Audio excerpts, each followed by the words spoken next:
yes, I'll tell him. Goodbye. Burr, Mr. Grant ever mention a Veronica Ludlow? No, why? Well, I knew she called. She wants him to call her back, but she wouldn't say what she wanted. Oh, yeah. People like that are a pain in the neck. Morning, little newsboy. And now, moving to another part of the anatomy.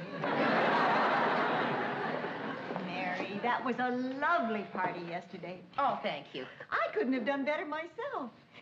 A tactful lie is no sin. Well, Sue Ann, in that case, I enjoyed having you.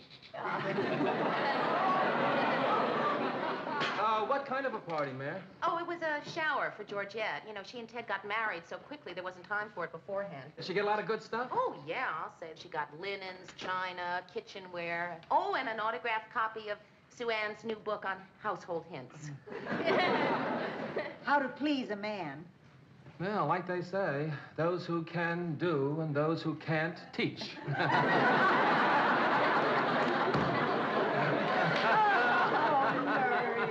Murray. Funny Murray. Witty Murray. Shiny Murray. Hi, everybody. Georgette. Hi, Georgette. Hi, Hiya. Hi, Ted. Hi. Mary, I just wanted to stop by to thank you again for yesterday. Oh, Georgette, you shouldn't. Mary's quite right, dear. A formal note is called for. I'll write as soon as I get some stationery that says Georgette Baxter on it. I guess I'll have to have some printed. I couldn't seem to find any at the store. Does no one notice I'm not happy? Oh, Ted, I'm sorry. What's the matter? Nothing. Good. Well, since you put it that way, I'll tell you what's the matter. At least Georgette had a shower. But I missed everything that's supposed to go with the wedding. Everything? I'll handle the risque thoughts, dear. I had a church wedding, didn't have a honeymoon. Most of all, I didn't have a bachelor party. And what's the point in getting married if you can't have a bachelor party? He doesn't mean that. He's just disappointed because he wanted it so badly. All my life, I wanted a bachelor party. Ever since I was 10 years old. Well, the answer is so simple. Mary will give you a bachelor party, and I'll help. Really? That's great. Are you kidding? Mary will do nothing of the sort. Okay, Mary. Just wait till you get married and want me to throw you a bachelor party. Morning. Oh, morning. Mr. Grant, you had a phone call of Veronica Ludlow. Veronica Ludlow. Yeah, she's at that number. Thank you, Mary. I'll take care of it. I tried to find out what it was she wanted. Mary, what she wanted was none of your business. I wonder who Veronica Ludlow is. I don't know. But I have a hunch it's not his plumber. Look, everybody, Mr. Grant told us it's none of our business. No, dear. He told you it was none of your business. Personally, I think it's wonderful if Lou's been smitten by Cupid's arrow. I'm just wondering who the cheap little tramp can be.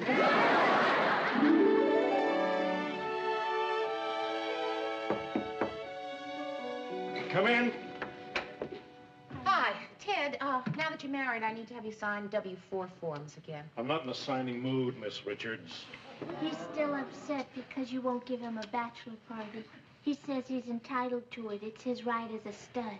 Ted,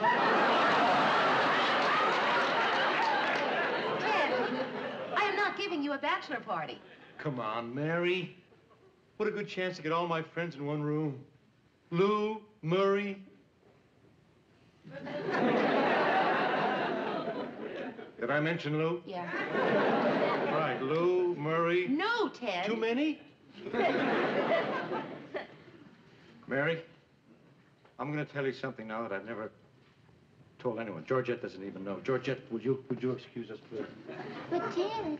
Georgette, I'm your husband. If I can't have secrets from you, who can? Oh, that makes sense.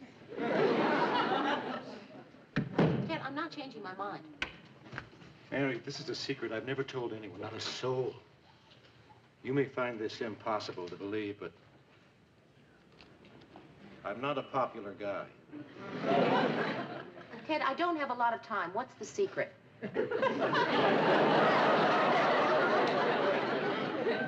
I have so few friends, Mary. Tell you the truth, In fact, you're the only friend I have in the whole universe. Maybe the whole world. I'm not changing my mind, Ted. When I need a favor, someone to cheer me up, and always turn to you. You're always there. But now, even you're not there. I'm all alone.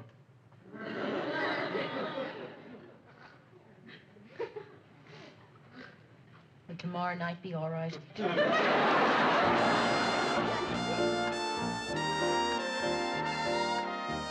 Hey, guys, just think in 24 hours, I'm going to have a last fling. Ted, how can you have a last fling when you've already been married for a week? Well, it's just the principle, Mary. A last revel, chance to kick up my heels. No, Ted, it's not going to be that Sow kind my of- wild oats. Ted, it's just going to be a I'm normal... going to make an absolute fool of myself. Right. It's a come-as-you-are party. Well, guys, see you tomorrow night. I can't wait. I wish it were tonight. I wish it were last night. What? Hold it. Nobody leave. What is it, Lou? I've got to talk to one of you to tell you something. Who? I don't know. It's personal. And I got to tell somebody, but I don't know who.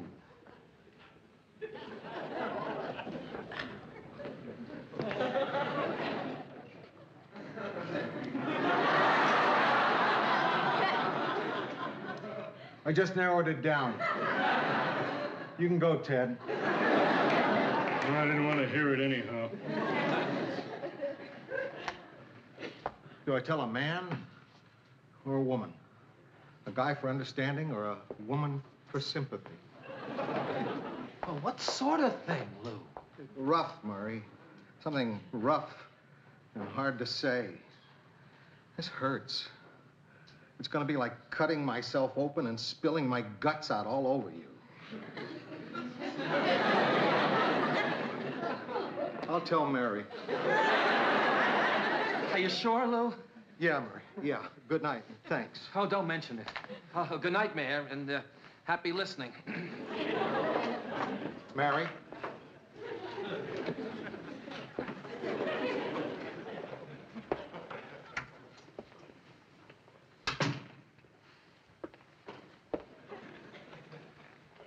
It happened 30 years ago.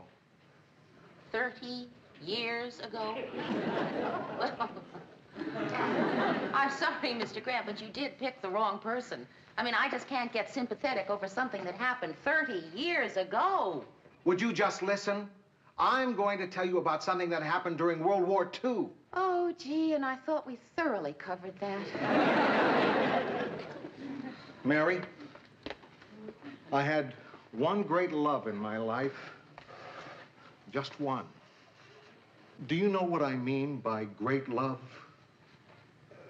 Well, sure, Mr. Grant, I remember my first great love. Just was... nod your head, Mary. This is hard enough to tell without your interruptions. It was when I was in the Army, before I met Edie. Her name was Veronica Ludlow. The woman who... Exactly. She was a knockout. I met her when I was on leave. We were going to get married.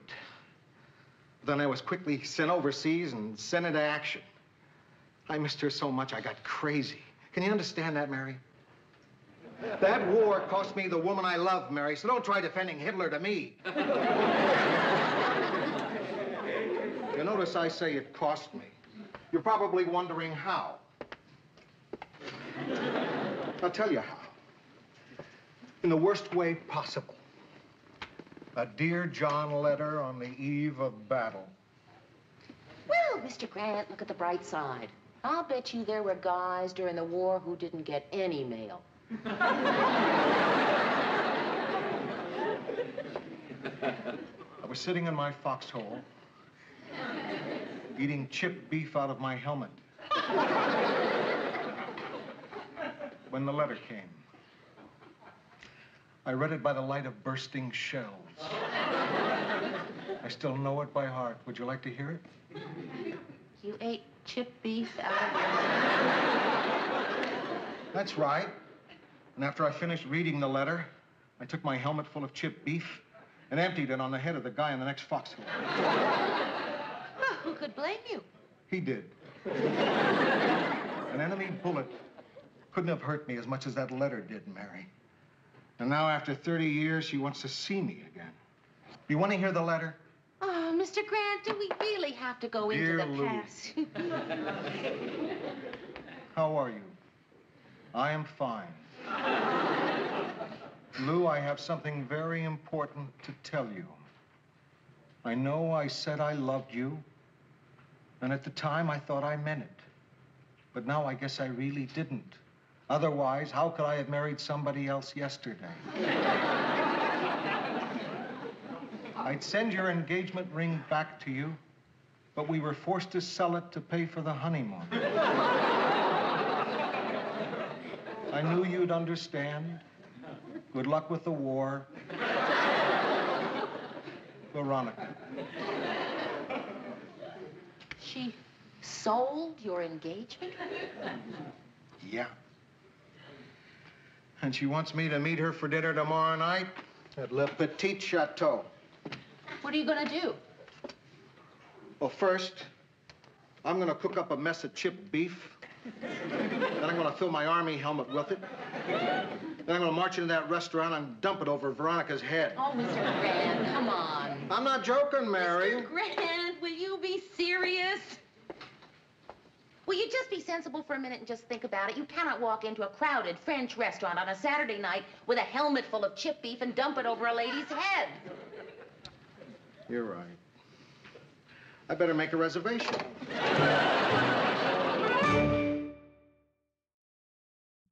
A little lower on your side. A little more.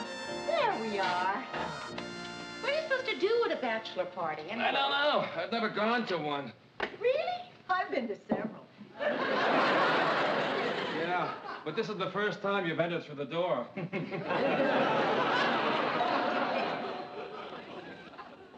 Hi, Mary. Hi, Mary Sue Ann. Well, here I am, ready for anything. Yeah, well, see, Ted, I don't think you should get your hopes up for too much. Oh, this is a night to remember, Mary. A night to sustain me through those years of humdrum domestic life. One unforgettable evening of madcap abandon. I want to do wild and reckless things. Why don't you make yourselves a drink? A drink for myself, with ice cubes and everything. Now we're rolling. Mr. Grant, Hi, Lou. what are you doing here? What's the matter, Mary? You did invite me, didn't you? Well, yes, but you said you had something else to do. I couldn't go through with it. Dumping food on somebody's head in a crowded restaurant might cause a scene. I'm glad. Hey, I'm glad you're here. Now we can really have fun, Lou. Or not. Well, everybody's here. This is supposed to be a bachelor party. What do you want to do first? Okay, so much for that. What do you want to do second? What about a game? Hey, great. Let's play some games. I know a fascinating adult party game. It's called Nymphs and Satyrs. In several states, you can go to jail just explaining the rules to someone. Well, I think you ought to take turns paying me tribute. You know, making speeches, proposing toasts. Okay, here's to many happy years. That's not a real bachelor party toast. I know the kind of thing Ted means. Here's mud in your eye, you horse's neck, for trading in your freedom for a ball and chain. Keep her pregnant in the summer and barefoot in the winter.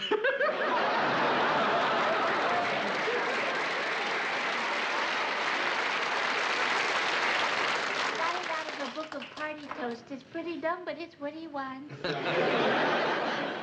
Well, here's to Ted Baxter. He's quite a guy. One of the world's great bachelors. You know something, Ted? When you got married, you broke a lot of hearts. But don't worry about it. Georgette's family will soon get over it. I love this. It's like a Dean Martin roast. Go ahead, do some more. I can take it. Lou, what about you? I don't want to give a toast, Ted. Oh, come on, Lou. Say whatever is on your mind.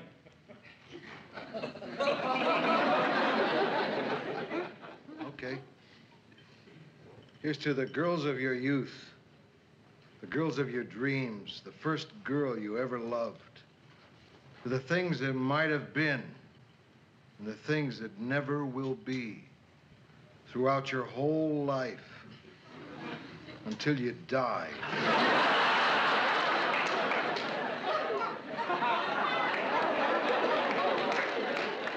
I'm not gonna drink to that. Could I see you in my bedroom?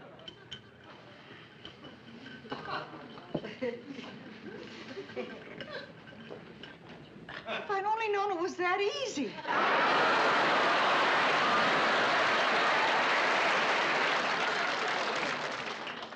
I want to know what's bothering you tonight. I don't want to talk about this. You know what I think? I think the reason you didn't go down there has nothing to do with not wanting to dump food on Veronica. I think you're afraid that seeing her again might rekindle something. Don't be ridiculous, Mary. I hate her. I don't believe you. Methinks thou dost protest too much. What did you say? I said I don't believe you. No, the other part. Repeat the other part. Oh, Mr. Grant, that's just an expression. I mean, you can't repeat that. Of course you can, Mary. I want to hear exactly what you just said. I said, methinks thou dost protest too much. You thinks that dust you? Well, let me tell thee something, Mary. You're right. I'm afraid if I go down there and see her, she'll start all over again. Well, so what's wrong with it starting all over again? Mr. Grant, it's been 30 years. I'm sure she's changed. I don't know, Mary. What do I stand to gain by digging up a 30-year-old romance? Oh, Lou, we're playing charades, and I need help acting out the naked and the dead. Sorry, Sue, I have to go to a restaurant. Let's face it, dear, I should have done the cooking.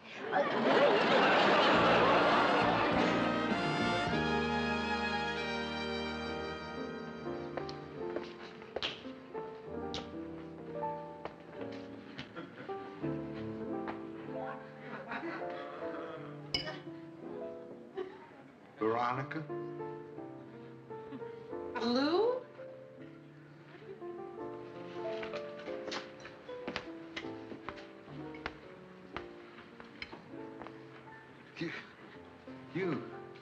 You haven't changed at all. What? Not at all. Thank you, Lou. You have. You look even better. I'm having some dessert. You want to join me? Oh, no, I better not. I gotta watch my weight. What are you talking about? You look marvelous. A couple of chocolate eclairs. It's been a long time. Sure has. 30 years. Has it been that long? I was almost afraid to call you yesterday. I thought maybe you were still holding a grudge. Grudge? What for? Why would I hold a grudge? Because of the letter I sent you. Letter? What letter? The last letter I sent you when you were in the Army. Oh, come on, Lou. You remember. No, I can't say that I do.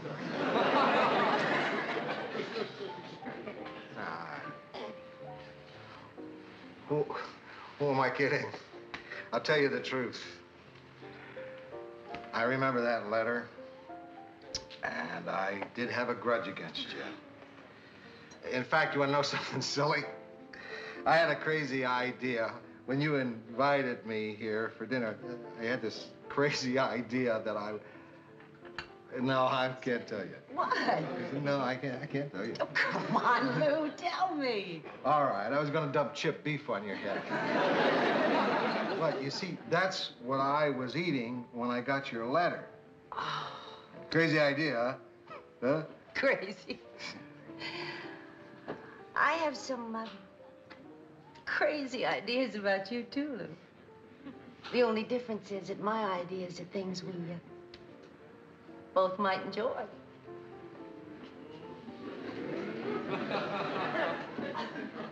What are you talking about? talking about things that ladies didn't talk about 30 years ago. You want to go drinking with me? Lou. Oh. Oh. Oh, I feel funny talking about that. Talking about what? That thing that isn't drinking.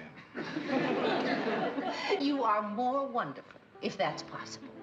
Oh, it is just so good to see you again.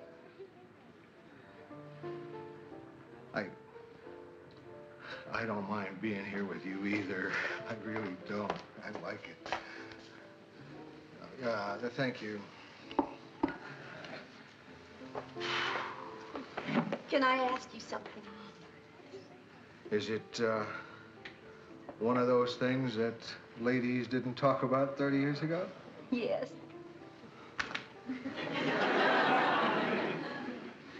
Shoot.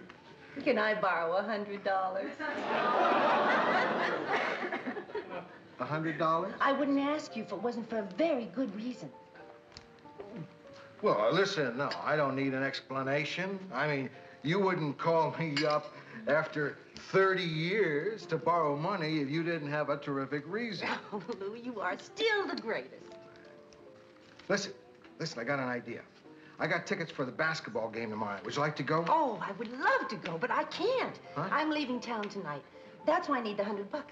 You see, my boyfriend has got to get his trombone out of hock, and his wife won't give him the money.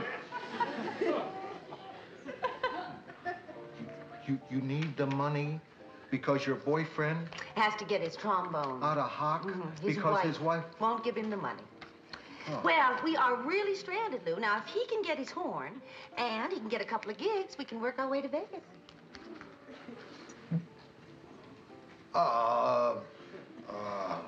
Yeah. Well, I got a party to go to.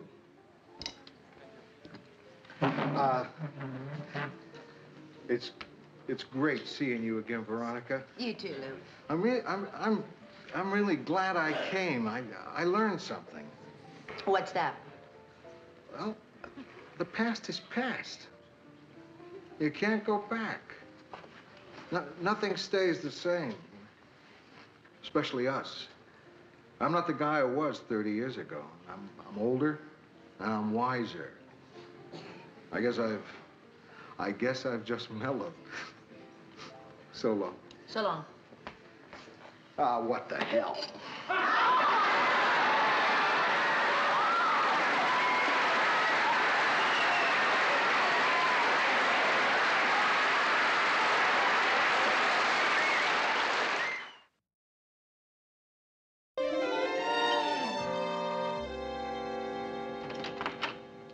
Mr. Grant. Hi, Mary. Was she there? Oh, yeah. Well, how did it go? Fine. Couldn't have been better. Then you're not sorry you took my advice? Sorry. That's the best advice you ever gave me. Oh, Mr. Grant, come in, sit down, tell me all about it. What did you do? Well, we talked over old times, had dessert. Oh, that's nice. You gonna see her again? No. So I figured it was a good time to have a party. You know, I've got the apartment looking pretty much the way I want it. The furniture is here and the shutters I ordered finally arrived. Hi, Sue Ann. Oh, I hope you'll forgive me, dear. I still haven't gotten you a housewarming gift. Oh, Sue Ann. I'm just waiting to see what you need most desperately. You've certainly left me an open field. Sue Ann, why don't you fix yourself a drink? Maybe a gin and hemlock? Lou, are you here by yourself? Not anymore. Get that, will you, Murray? Hey, the newlyweds. Hiya, Sue Ann. Hi, guys. Hi, Lou. Hi. And how's Mrs. Baxter? My mother's fine, thank you. So, how's married life, Ted? You know, I never thought I'd say this, but it's the most wonderful thing in the world having a wife. A wife. Someone who makes you breakfast in the morning, Has dinner ready when you come home? Someone to rub your neck when you've got a headache? Is always there when you need her? Gee, I wish I had one of those. Hi, Ted. Georgette. Hi, Mary. Georgette, you look great. Thanks, Mary. Excuse me.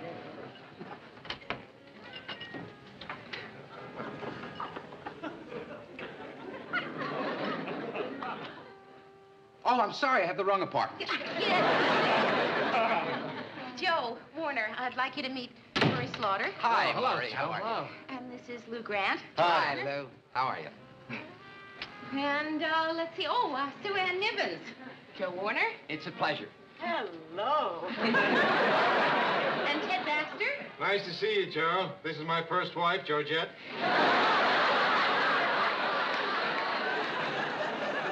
Oh, and Marcia and David Emerson. I'd like you to meet Joe Warner. Hi, nice to meet you. Well, I'll give you a coat and I'll put it in the bedroom. Excuse me. I'm going to check on Mary.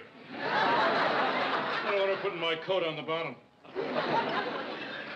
But Georgette, I've hardly seen you since the wedding.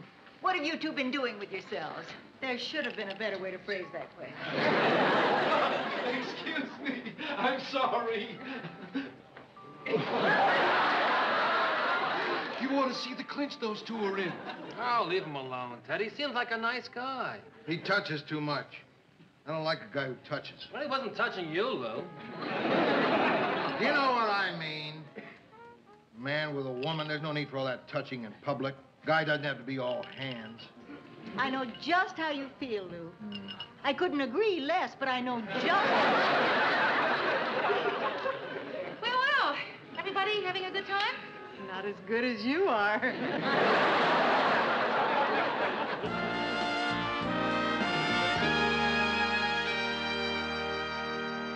Anyway, we just put the bid in this morning, and it's between us and one other construction company. It'd be great if we got it. We just got this crawler tractor, and it would help amortize. Would you care for any dessert? No, just coffee for me. Yeah, coffee for me, too. Bye. Now, where was I? Joe! Hey, does it bother you the way I'm acting now? No. It doesn't bother me. I just thought it might bother some of the people in the restaurant. Oh, yeah, you could be right. Wait, I'll ask them. Joe, you're crazy. I think when you feel like doing something, you should do it. Oh, I think that's wonderful to be that open and free. But boy, I can't. I guess it's the way I was raised, you know.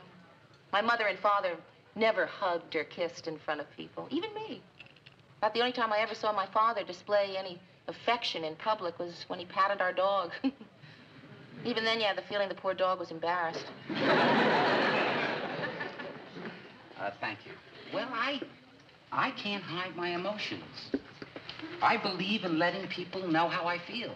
And not just people I know, people I don't know at all. Complete strangers. Oh, Joe, I'd love to be as open and free as you are. And someday I will be. Well, why put it off? Give me a kiss. I can't. Why not? Joe, this is silly. We're two adults. Are we going to sit here talking about a kiss? Not if you give me one. We're going to sit here talking about a kiss. Hey, there's Mary and Joe.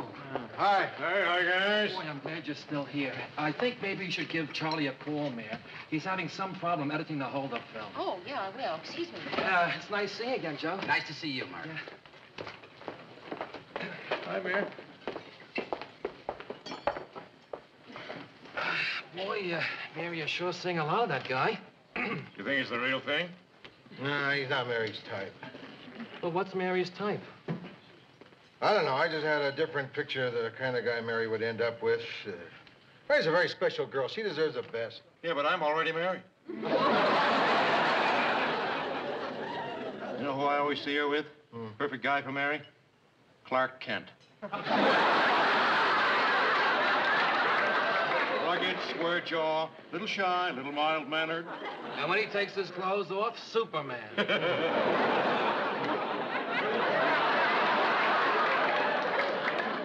How do we get into this? We don't even know how she feels about this guy. Yeah, well, I have a hunch that she goes for him. There's something different about it. Her eyes. Do you see how different her eyes look? That's not how you tell. If you want to know whether a woman's in love, you don't look at her eyes. You know where you look? Where? Her nostrils. Her nostrils? That's right, her nostrils. When a woman gets passionate, her nostrils flare like this. Ted, what you just said makes everything else you've ever said in your life seem utterly brilliant. Thanks, Lou. Nostrils. I just talked to Charlie. I'm going to go back and work with him on the film. Joe, I'm really sorry, but something's come up and I have to get back to the station right away. Okay, I'll walk you back. No, stay, finish your coffee. And I'll, see you tomorrow night. Okay. See you tomorrow.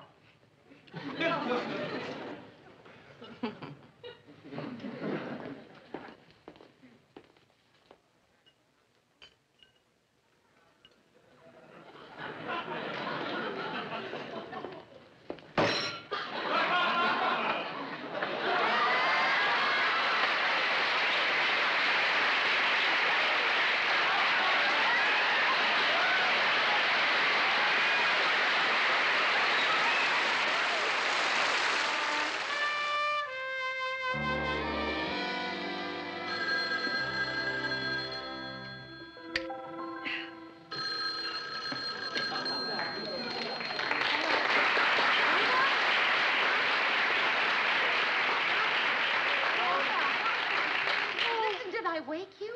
Oh, that's okay, Mayor. I had to get up in 7 hours anyway. Sorry, I had no idea it was so late. It's not. It's just that Joe was working 36 hours straight on the job, you know, and he conked out at about 6 o'clock tonight. So I just went to bed with him out of force of habit. What? Oh, no, it's all right, love. Go back to sleep. Mary, is there anything wrong? What? I said, is there anything wrong? I'm whispering because I don't want to wake Joe. No kidding, he's dog-tired, the poor guy. Oh, no, nothing's wrong. Mare, you don't have to whisper. Right. So, how are you? I'm fine, kid, I'm just fine. How are you? Rhoda, I think I'm in love. What? In love? That's terrific! Oh, how wonderful! You're in love! What? It's nothing important.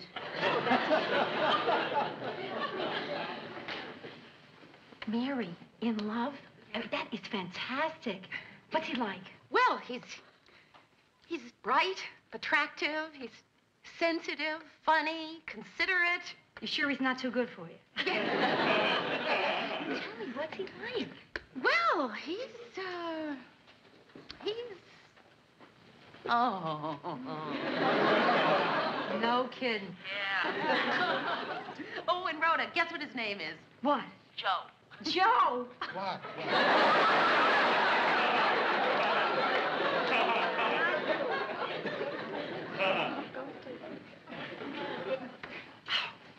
That is so funny, Mare. I mean, I can't believe that. Joe.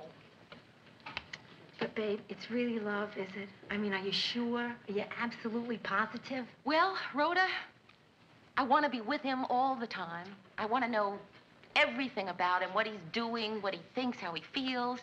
And I want him to know everything about me. And when I'm not with him, all I do is think about him.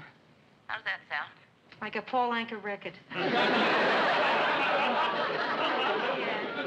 I'm so happy. You sound so happy. You're happy, right? Yeah, really, really happy. There's just one minor thing. I mean, you know, it's really kind of silly, but... Well, Joe has never told me in so many words that he loves me. But I'm sure that he feels the same way about me as I feel about him, because, you know, when you're with someone, boy, you know how they feel about you. And, you know, it's not all that important to actually hear the words, quote, I love you, unquote. I mean, you know, who cares about 3 dumb little words anyway? You want to hear it. God, do I ever. Maybe he's shy. No, he's not shy. Boy, is he not shy. Well, listen, Mare. Have you told him you love him? No, I am shy, remember? Oh, I was waiting for him to say something first. Mary, you can't wait for him to say it first. That's crazy. Now, you tell him that you love him and you want to know how he feels. Be honest with him. I mean, in this day and age, that's the only thing for a woman to do. Assuming that deceit and trickery have already failed.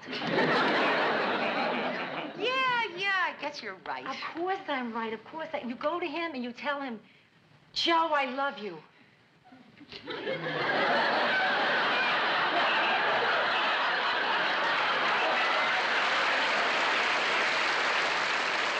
I love you too, babe. Mary, I'll have to call you later. And, Mary, thanks for calling.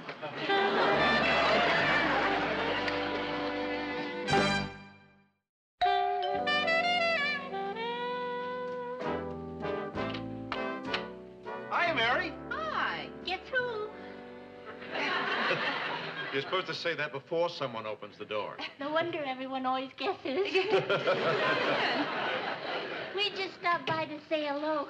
There was an apartment for rent down the hall, and we came to see it. In this building? Yeah, right down the hall. No kidding. Yeah, it's a great apartment. Just what we're looking for. No kidding. But then I thought of it from your point of view, Mary. If we lived down the hall from you, you'd be visiting us all the time. We'd be visiting you all the time. Plus that, you'd be seeing me every day at the office. I mean, let's face it, Mary, I'd get sick of you. Yes, you would not. He would. And I like you too much for that to happen. Oh, thank you, Ted. You know, maybe we better get going. We still have to look at an apartment on Charles Street. Yeah, right. We just stopped by to say hello. Oh, it's good to see you. Hi.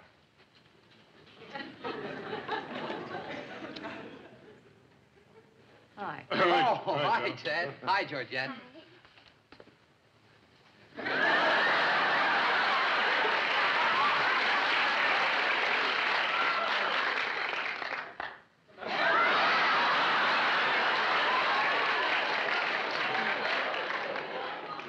You want to sit down for a minute? Sure, the movie doesn't start for half an hour.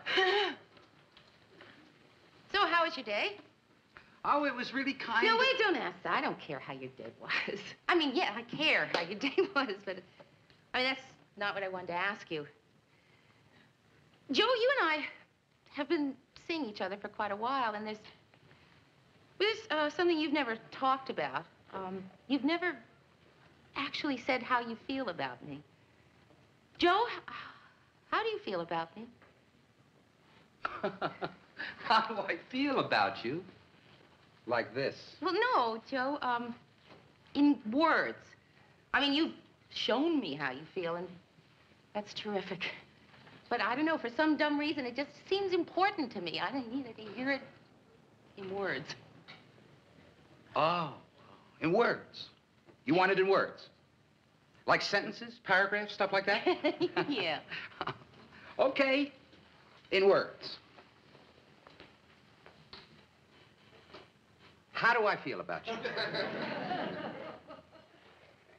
Well, Mary, you're a very important person in my life. And? You're probably the most terrific girl I ever met.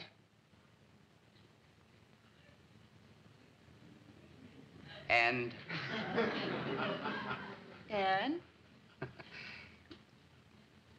Mary, these last 2 months together have really been something special to me. And, Mary, I'm crazy about you, really. well, we better get to the movies. Right. Joe, I love you. Thanks.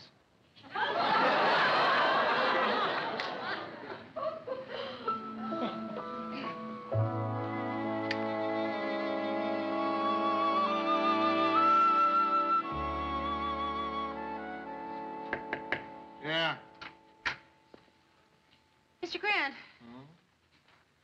Can I ask you a hypothetical question? Sure, they're my favorite kind. Suppose a person, let's say a woman, My favorite kind again? Suppose this woman has been seeing another person, a man, and they've been getting along well, really well. Mary, what is all this talk about a man person and a woman person? I know you're talking about you and the toucher. No, Mr. Grant, it's just easier for me to talk about it in the third person. All right, what's your question? Well, suppose the woman has given the man every opportunity to tell her that he loves her, and he hasn't. Should this woman keep seeing this man? Well, that doesn't seem too tough a question. Who are you calling? My daughter. What do I know about this sort of stuff? I don't want everybody to... I'm not going to tell her it's you.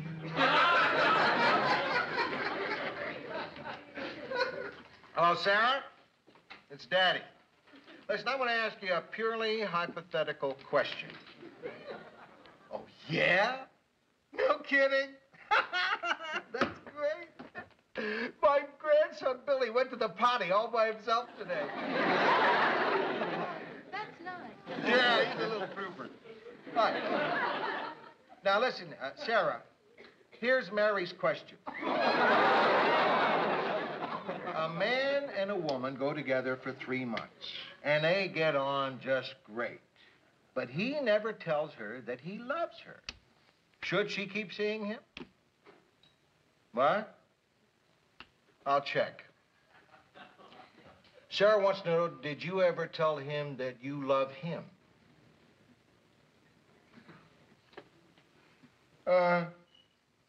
Yeah. She has. Much to my surprise. So, should she keep on seeing him? Yeah. You gotta give the guy time. Just because he doesn't say it doesn't mean he doesn't feel it. Huh? Okay, Sarah, thanks a lot. And tell Billy to keep up the good work. Well, you know something, Mr. Grant. She's absolutely right. I mean, I bet there are a lot of men who have trouble verbalizing emotions. Yeah, of course. Of course. Sure. Look at me. Huh?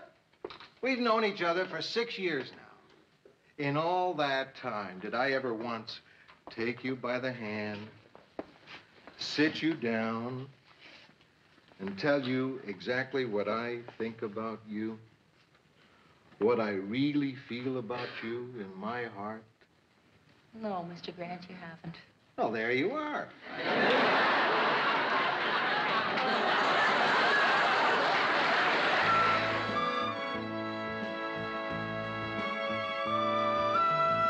Honey, you want to get something to eat? You sure? There's a great little Italian restaurant right around the corner. Hi. Hi. I brought you some flowers. I figure men are always bringing women flowers. So why shouldn't women bring flowers to men? Good point. Mary, did I forget something? Did we have a date tonight? No. I just brought the flowers over. Did you have something to do?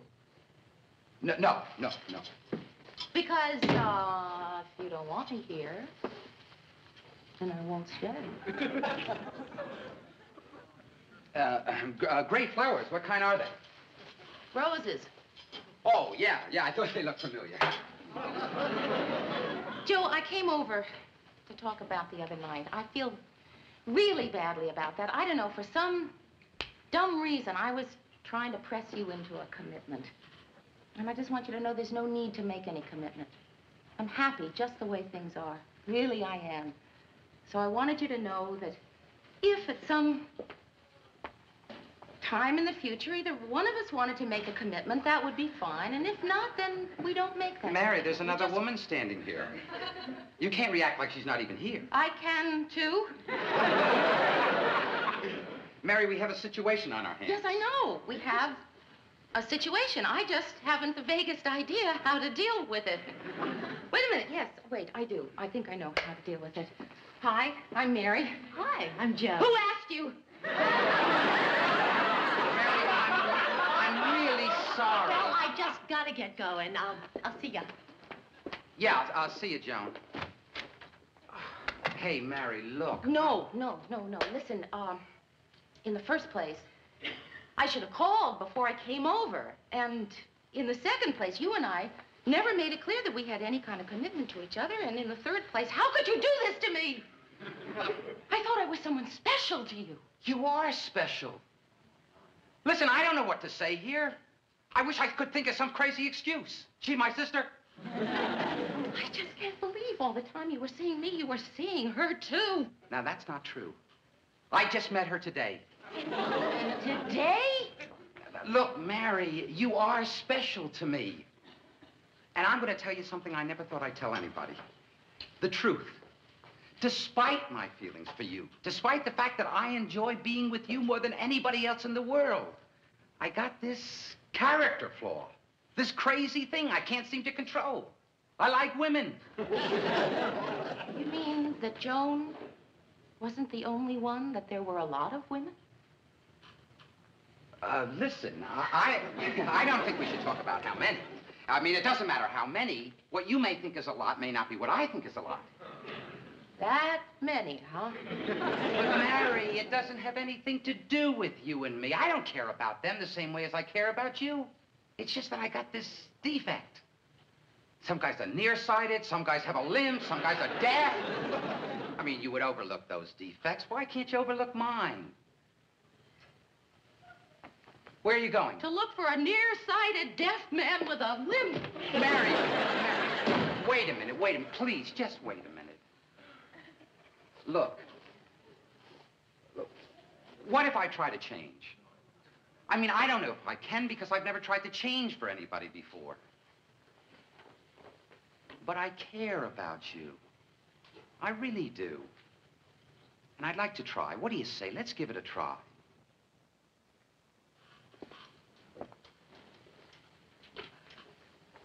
I'd like to, Joe. I really would. But I can't. That's the kind of person I am. I can't accept what's been going on. And I'm afraid there's nothing you can say that will change my mind. Mary, I love you. Well, we'll give it a try.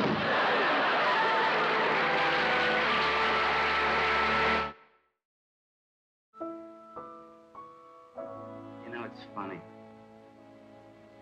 There's a way to celebrate everything. Weddings, engagements. But there's no way to celebrate when two people have just told each other. And now, turn on the power switch and get ready to enjoy beautiful living stereo. Right. I did that, Murr. I did everything it says to do in the instruction manual. But I was only getting one speaker, no stereo. I could hear Gladys Knight, but none of the Pips. Mary, I gotta talk to you. Remember last year when you wouldn't let me change the name of the show from the 6 o'clock news to the Ted Baxter Report? Oh, yes. Well, I came up with a great compromise.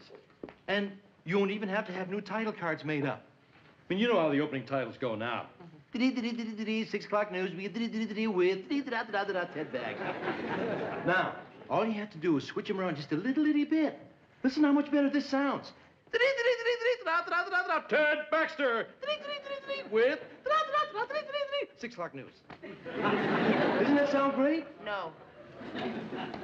Just trying to help build up the ratings, Mary. Well, if we wanted to build up the ratings, we'd say, the 6 o'clock news, without Ted Baxter, Ted,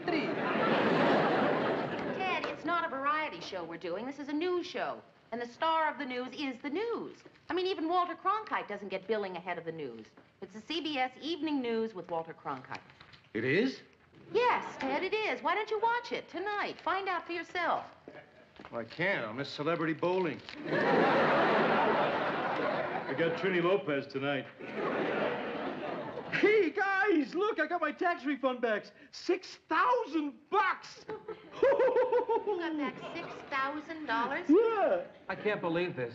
Every year I pay thousands of dollars in taxes, and that's what they're doing with it. What better use could they put it to? Carpeting Guam.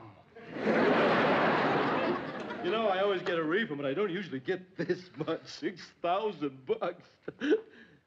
How can anyone say there's no God? Thanks, big guy. Keep up the good work.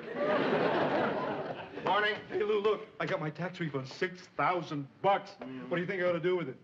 Retire. Hey, that's funny, Lou. That's really funny. Isn't that funny, Murray? Oh, yeah, Lou. How could Ted possibly retire on $6,000? I mean, the way he spends money, that wouldn't last more than 20 years.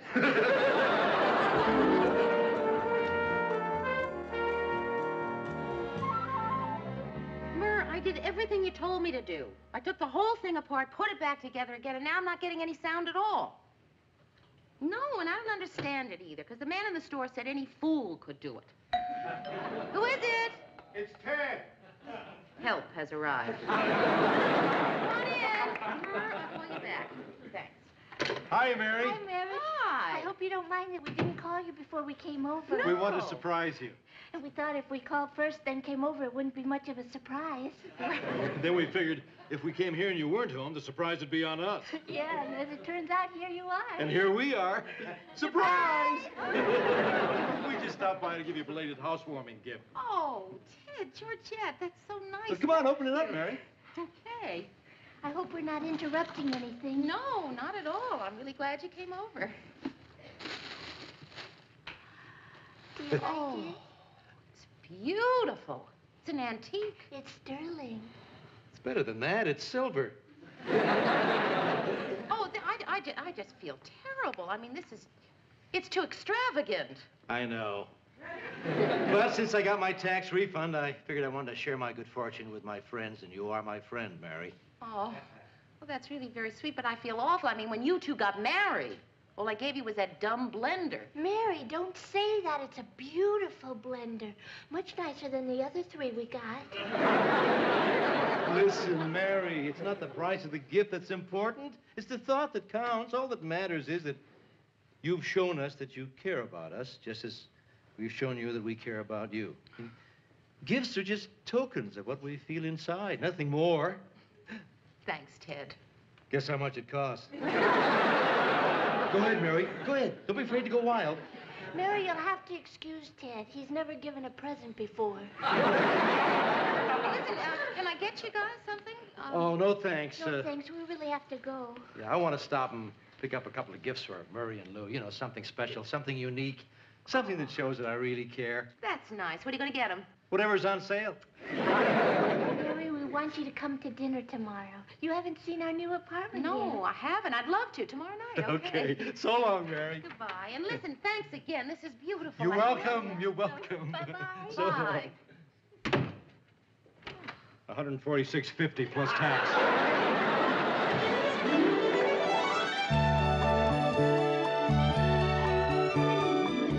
I have to tell you, Georgette, that dinner was really delicious. Yeah, I didn't know you were such a good cook. That was the best chicken paprikash I ever had. Thank you. I got the recipe from my Aunt Ruth. She's a dietitian at the state prison. All I had to do was figure out how to make it for 5 people instead of 6,000. Yeah, you certainly did a terrific job. Thank you. If anybody wants more, there's tons of it left. Hey, guys, time for the piece de resistance. Lou, this is for you. Ted, what's this for? Just a token of appreciation from Ted Baxter, humanitarian. Murray, to you from me. Ted, I don't understand. That's all right. I'm sure a lot of people never understood Albert Schweitzer either. That's probably because he spoke German. Mary, you already got your present. Yes, I did. And thanks again, Ted. Did you tell Murray and Lou what I got you? Oh, no, I didn't. A beautiful antique picture. Tell them what kind? Sterling silver. Tell them how much you liked it? I liked it a lot. Tell them how much it cost? $146. And? 50 cents. Plus? Tax. Enough, Mary. You're embarrassing me. Why don't you open your present? Oh. I hope you like it. I spent a lot more than I wanted to. Ted! What did you do? This is beautiful. Look! Oh, wow. Hey! Read the inscription. All right. Oh, that's a very touching sentiment, Ted. Very touching. What does it say? To you-know-who from you-know-who. Not bad, huh, Mary? Very clever. Georgette helped me with the last part. Hey, Murray, open your presents. Oh, yeah. Wow, is this great? This is just what I needed. I was going to have it engraved with your initials, but then I figured if you lost it, another guy with the same initials found it, you'd never get it back.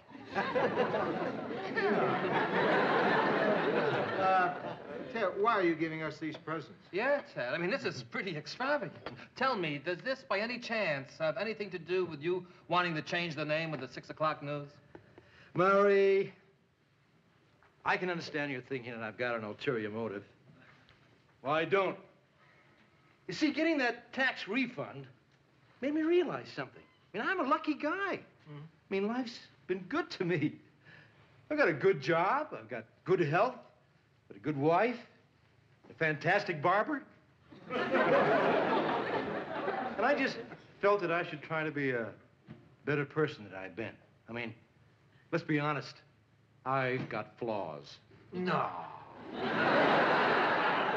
It's true, he does. Well, that's not the kind of flaws I'm talking about. From now on, I'm going to be a new man. And these presents are just my way of proving that the old Ted Baxter no longer exists. Now, Ted, I have a surprise for you. I think you got another refund check from the government. Hey, how about that? Uh-oh. It's not a refund, it's a tax audit. Oh, Ted, that's too Hey, bad. hey, guys, relax. Don't sweat it. It's like I said, the old Ted Baxter would have fallen to pieces over this little bit of news. But not this. The new Ted. What's the worst they can do to me? Make me pay back a couple of $1,000? It's only money. It's only money. You know what matters? What matters is what's right here. My family, my home, and my friends. Ted, where are you going? Brazil!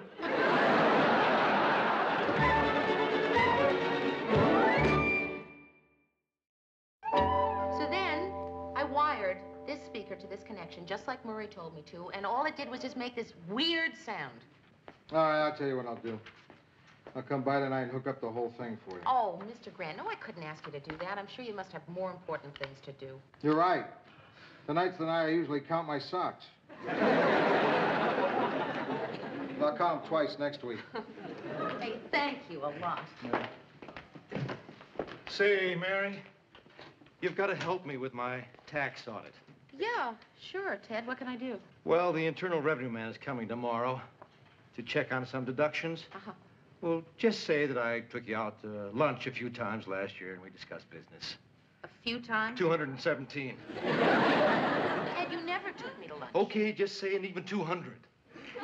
Ted, look, I know this is important to you, and I'd like to help you, but please, don't ask me to lie. Oh, that's not lying, Mary. It's just exaggerating. Everybody does it. The government expects it, don't you see? You'll be helping me to live up to my country's expectations. Ted, I'd like to help you. I really would, but I can't. Murray? Yeah? Murray, you gotta help me. What do you want now? Well, just a letter, you know, something to prove that I took you out once in a while so I could write it off as an entertainment expense. Now, that would be lying, Ted. Oh, no, don't think of it as lying. Think of it as creative writing. No, I'm sorry, Ted. There isn't a writer in the world who can make anyone believe that going out with you is entertainment. All right, don't lie for me. But if they should ask you if I ever took you out for lunch, tell them the truth, because I have. When was that, Ted? On your birthday last year, don't you remember? No, I don't. Well, sure you do. Remember, I took you to that deli across the street. We had to wait 10 minutes for a table. Then when we sat down, a waitress named Sylvia took our order. She had on funny white shoes, and she wore a Band-Aid on her thumb. Don't you remember? I'm sorry. Well, sure you do. You had a hot pastrami on rye with mustard, a sour pickle, and a side order of potato salad. I had a corned beef sandwich with a side order of French fries. Then you had a tea with 2 sugars, and I had coffee light and a cheese Danish because they were out of blueberry pie. And then the check came, and I didn't have any cash on me, and you loaned me $10, and I promised I'd pay you back? Oh, yeah, but you never did. Well, Can't expect me to remember everything.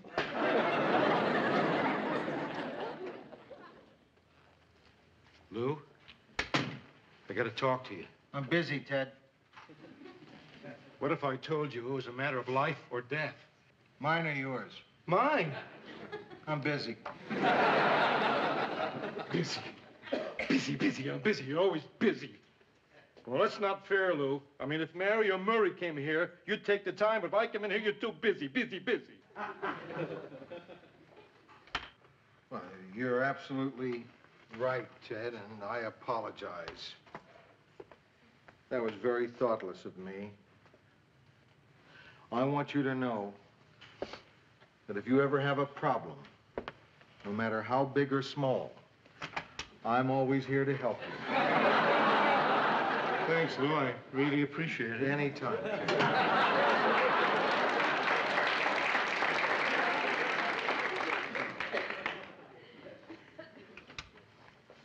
Lou? I'm busy.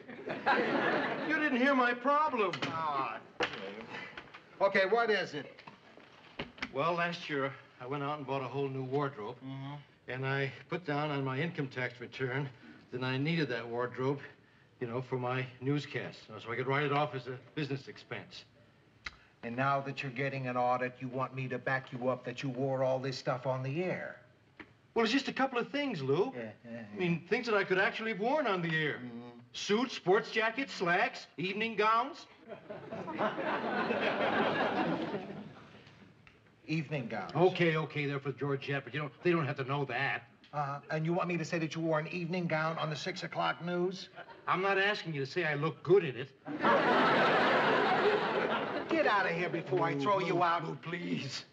Please help me. I'm in deep trouble. How am I going to get out of this jam? I don't know, Ted, but I will tell you one thing. Even if you do get out of it, it'll be on your conscience forever. Maybe you'll be able to fool the auditor. Maybe you'll be able to fool the whole Internal Revenue Service. But there's one person you'll never fool. Yourself. Till your dying day, you'll know that you cheated the government of the United States of America. How's that gonna make you feel? A hell of a lot better than I do now. Now all I have to do is connect this lead to this terminal right here, and this one to this terminal. Gee, Mr. Grant, I had no idea you knew all about this kind of stuff. Where'd you learn it? At Fort Dix, when I was in the service, across from the base, there was this little strip joint where the guys would hang out. So? So, there was this one girl named Velma. Velma and her magic tassels. She used to spin them in time to Bumble Boogie. Anyway, there was no band in the joint, just a phonograph. They used to break down a lot. Naturally, when the phonograph stopped spinning, so did Velma. So? Any guy who couldn't fix a phonograph got shipped to Iwo Jima. Hey, Mr. Grant, can I ask you something? What is it? Well, Ted's having that tax audit tomorrow, and I was just wondering, isn't there something we can do to help him out? Mary, are you saying we should lie for him? No, Mr. Grant, I'm just thinking that maybe we could give him a character reference, you know? Tell the auditor what a wonderful guy Ted is. Mary, are you saying we should lie for him? You know, I was up all last night trying to figure out something nice I could say about Ted if I had to. Mm-hmm. But the only thing I could come up with is, in the 7 years I've known Ted, not once has he clipped his toenails in the office. Well, I wouldn't worry too much about Ted. I'm sure he'll come out all right. He always does. Well, why don't you get busy? It's all connected. You mean that's it? Hmm? It's ready to play? Yeah, turn it on. Oh, please, let it work.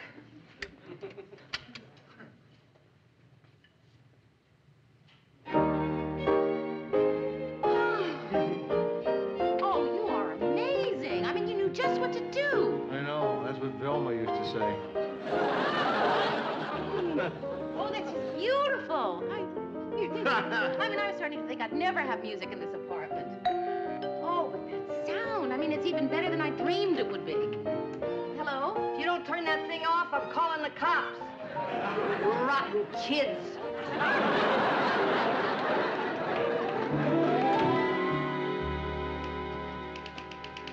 Morning, Murr. Oh, hi. Where'd those come from? Ted. You're kidding. No, I'm not. Read the card. Roses are red, so here's a big bunch. Please tell the income tax man I took you to lunch. Is that all you got? I got a blender.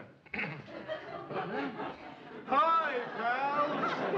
Hey, Murray, how's my most favorite person in the world feeling today? You look fine to me, Ted. Ted, about the flowers. Yeah, aren't they beautiful? Yes, they're lovely. I hope you don't mind I got you the short stem ones. I was going to get you the long stem ones, but then I figured, why should I? They're just going to die anyway. Ted, they're very nice, but I really can't accept them. Why not? Because, Ted, I feel badly enough about not being able to help you with your audit. If I accept these, I'm going to feel even worse. Please, Mary, you've got to help me. The Internal Revenue man is going to be here any minute. Just do this.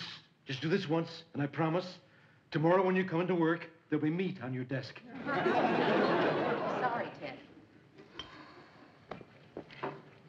Murray, just this once. I don't know, Ted. Murray, it's a tough decision. I swear if you say no, I'll never talk to you again. No, Ted. And thanks. Mary, here are those budget figures. Lou? Huh? Nobody in this office wants to help me with my audit today. I'm going to ask you one more time to reconsider. Not if my life depended on it. Take your time, Lou. No rush. Even if we did lie for you, the auditor would never take our word for it. You have to have receipts for every deduction. Right. Without receipts, you're dead.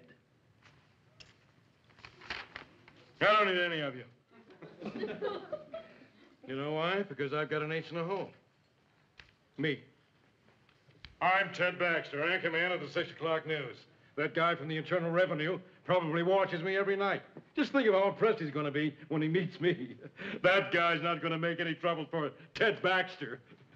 You're Ted Baxter, aren't you? Irv Gevins, Internal Revenue. It's a real pleasure. I watch you every night on television. Well, it's nice to meet you. Where do you want to do this? You can use my office. Oh, by the way, Mr. Baxter, this is a real special pleasure meeting you. Oh? Yeah. Remember that story you reported last week on Councilman Anderson from the 18th District? Oh, yeah, the guy who went to jail for tax evasion. Right. I was one of the guys who helped send him up. Oh. Oh.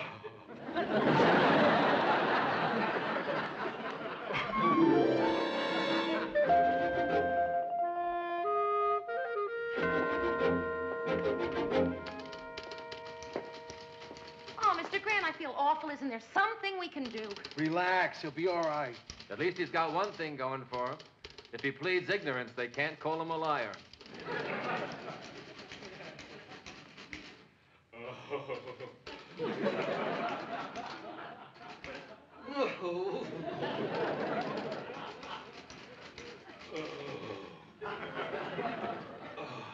What do you think's happening in there? Well, I don't know. Either he's disallowed one of his deductions or Ted's having a baby.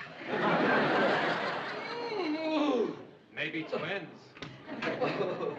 Pencil sharpener. Pencil, yes, sharpen it.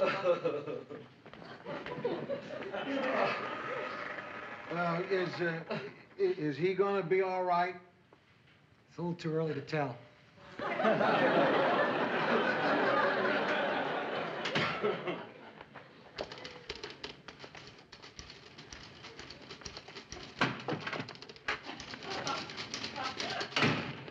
Water. Water. Oh.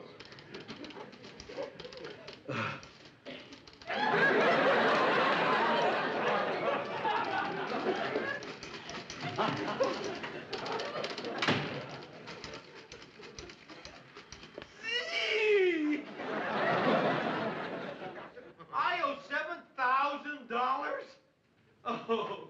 Oh, Mr. Grant, there's got to be something we can do. Like what, Mary? I don't know. Please, Mr. Gibbons, give me a break. I'm sorry, Mr. Baxter. There's nothing I can do. Next time, make sure you have receipts, or at least have someone to substantiate your business expenses. Well, wait. Are you saying that if you had somebody to back up Ted's deductions, that you wouldn't necessarily need receipts? Exactly. You mean to say that you would take the word of a business associate if they said that his deductions were legitimate? Possibly, if he swore to it. In other words, if someone who worked with him said that he or she had a business lunch with Ted, you might accept that, even though he couldn't prove it with a receipt? That's correct. That's very interesting. It sure is. Live and learn. Bye, Mr. Baxter.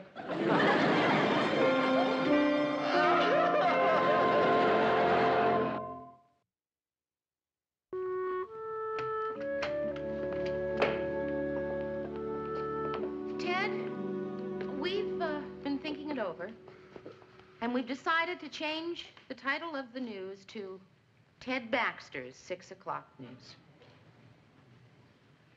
Ted Baxter's 6 o'clock news? Yeah. My name over the title? I mean, just like Alfred Hitchcock's Psycho?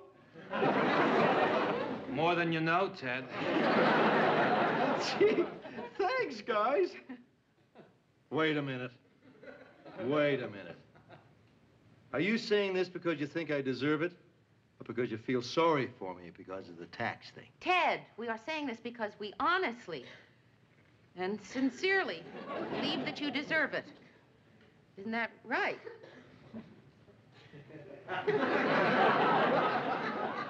Right? Absolutely.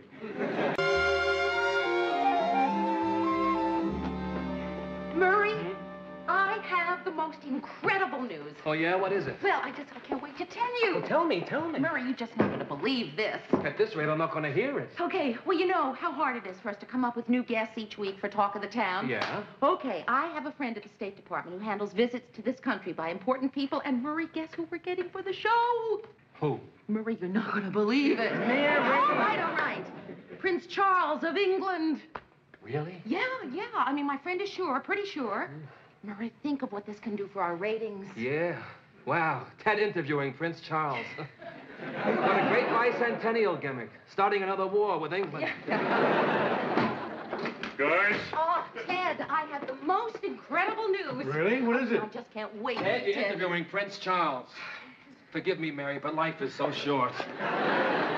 Prince Charles of England? Yeah, heir to the throne, the crown prince, son of the queen. Son of a gun. You and I are going to have to do a lot of work together preparing for the interview. Hey, Murray, imagine being a prince. Boy, he's got it made. He can have all the chicks he wants. He can just walk into a bar and say, Hey, I'm a prince. Okay, Ted, I will prepare a list of questions, and you will stick to that list. What's the matter, Mary? Don't you think I know how to talk to a prince? That's right, Ted. That's exactly what I think. Well, you're wrong. I can think of lots of questions. Lots of them. What was your favorite parade? Do you wear your sword in the subway? What advice would you give to kids who want to get started in the business? Lots of them. Hi, Julie. Hey. Sue Ann, guess what? I may be having Prince Charles on my show. Oh, Mary. Oh, you and he would make a wonderful pair. If only you weren't so old, American, and common. Don't get up. Don't worry. Oh, Lou, you're so transparent. Pretending to be gruff. You're just like Chicken Kiev. A crusty shell, but all soft and runny on the inside. Sue Ann, don't compare me to food. I don't like being compared to food. Shall I compare thee to a summer's day? Thou art more lovely and temperate. Rough winds do shake the darling buds of May. Hey, I liked it better when I was soft and running.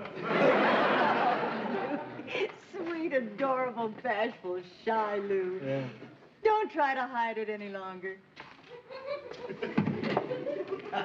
Don't try to hide what? Your true feelings toward me. Oh. Oh, I know how much you're attracted to me, and you know how I know? Because you go to such lengths to hide it. Sue Ann, I am not attracted to you. See? That's why you're always avoiding me. Because you know if you get too close, you're afraid the little pilot light of desire that flickers within you might turn your whole oven on.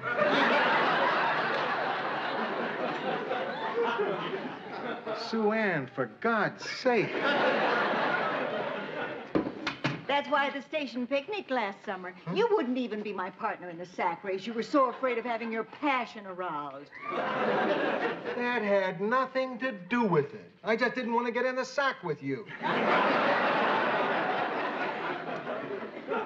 Since you're obviously too shy to ask me out, Lou, I'm going to ask you. Why don't you come to my place for supper Friday night? Oh, Sue Ann, come on. I can't. Oh, now before you answer, remember, the more you protest that you don't want to come, the more it'll be clear to me that you really do. The more you say no, the more it means yes.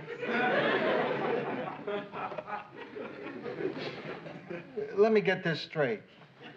If I say no, it means yes? That's right. And if you say yes, it means yes. So what's your answer, Lou? Perhaps.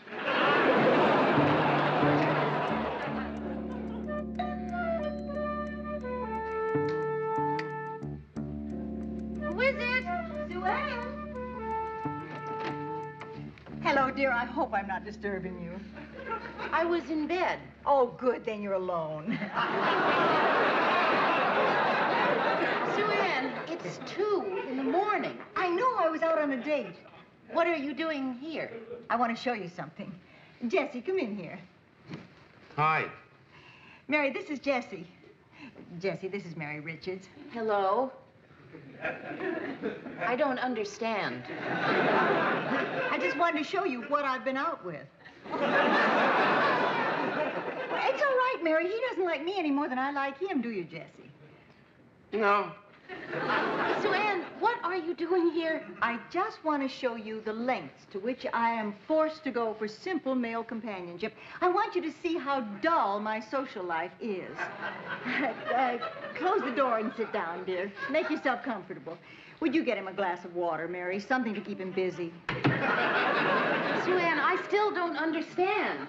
I know, dear, you don't understand why I go out with a man as dull as Jessie. No, that's not what I was going to say. Well, it's a good question. I'll answer it anyway. We met on a double date. He was with a very interesting girl, and I was with a very interesting man. And after we ordered our dinner, his date and my date left to wash their hands, and we haven't seen them since. Sue Ann, I'm very sleepy. Jessie has that effect on people. You know what he does for a living? You know those little celluloid things that go on the ends of shoelaces? He makes those. There's not even a name for them. He doesn't even know what to call them. When I asked him what he did for a living, he had to take his shoe off to show me. Watch. Jessie, what do you do for a living?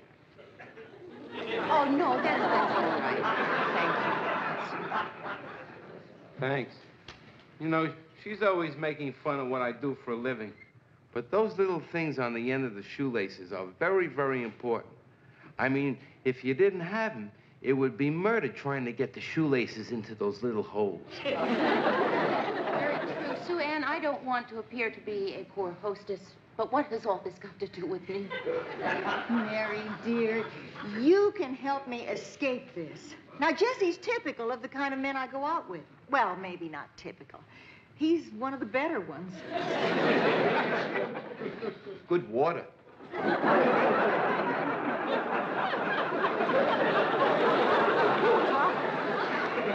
Sue Ann, what can I do?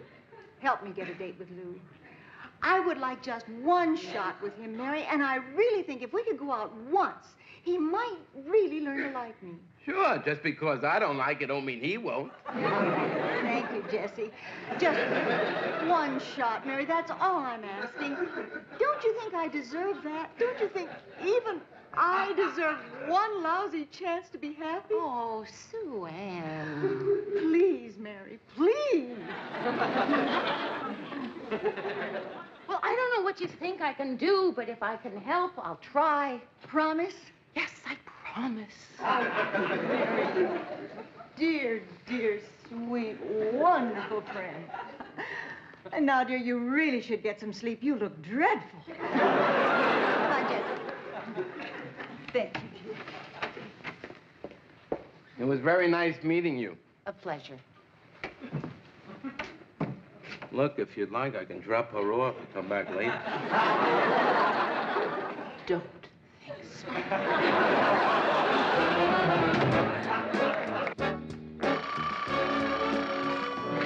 Newsroom. Oh, yeah, she is. Just a second. Mary, I think it's your friend from the State Department about Prince Charles. Murray, keep your fingers crossed. Hi, I've been waiting for your call all day. I've been so excited. What? Yeah, but I mean, you... When? And she... What did you... Uh-huh. I see. Well, yeah, no, sure, I understand. But... Uh-huh.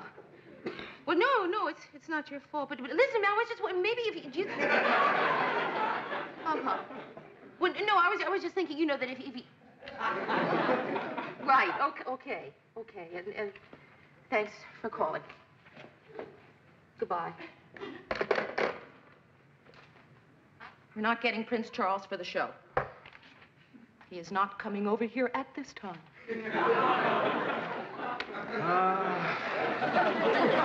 Murray, what are we going to do about a replacement? Hey, look, how about my human interest file? You know, all the offbeat characters we've covered in the past year. Maybe we'll... Hey, what about that? R.D. Thalacker of St. Paul, who attempted to enter the Guinness Book of World Records by growing the longest toenail in the world. Murray, you're suggesting replacing the Crown Prince of England with a 14-inch toenail? God! Oh, what about this one, man?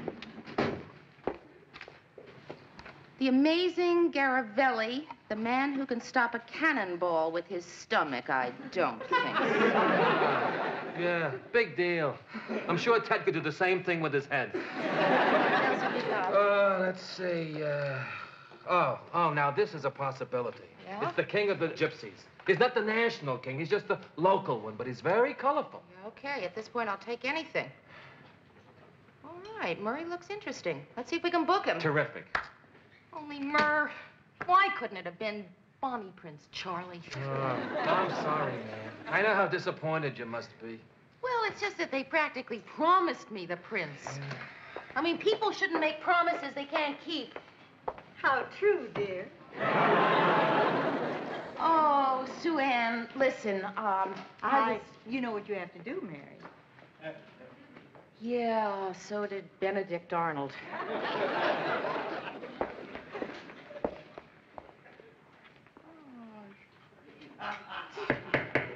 Mr. Grant. Yeah? Could I see you for a minute?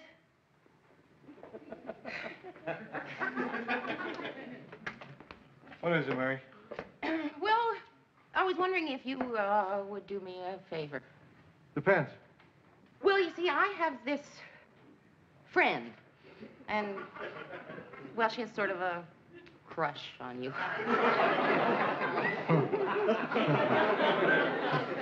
Oh, yeah? Yeah. I mean, she really thinks you're something. Well, don't act so surprised, Mary. Oh, well, no, I really don't. I have had my occasional triumphs with the ladies. I mean, I'll be a swinger, but I'm not a hermit either. Yeah, right. Well, So anyway. do give me a little credit, Mary. Just because I don't flaunt it doesn't mean I don't have it. Yeah. Right, okay. So anyway, this friend wondered if you're not doing anything, Saturday night, if you would like to have dinner. At her place. Her place, huh? Well, Mary, as it happens, I'm not doing a thing Saturday night, so you can tell your friend I'd be delighted. It's a date. Okay. Only, why didn't your friend speak for herself? Oh, I don't know, Lou. I guess I was too shy.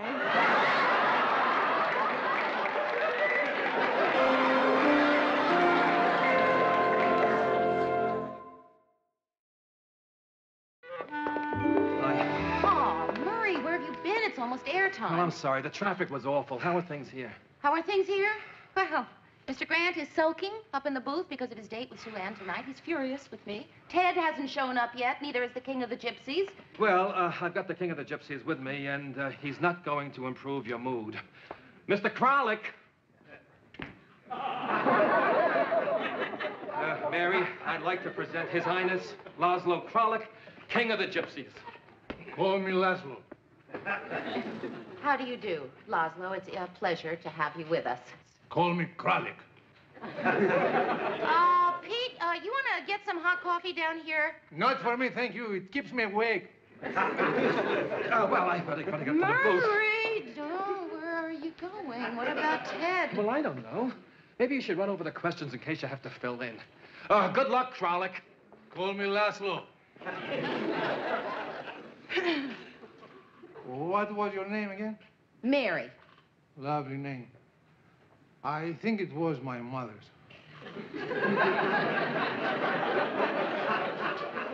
Got anything to drink?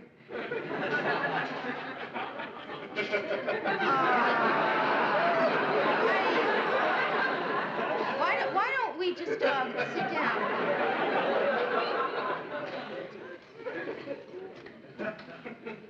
Now, Laszlo, let me ask you a couple of questions. Call me Laszlo. Right. How many gypsies are you the king of? How many you got? Well, you see, Laszlo, in order to do an interview... Call me Mary. In order to do an interview... Mary, I'll take over. Ted.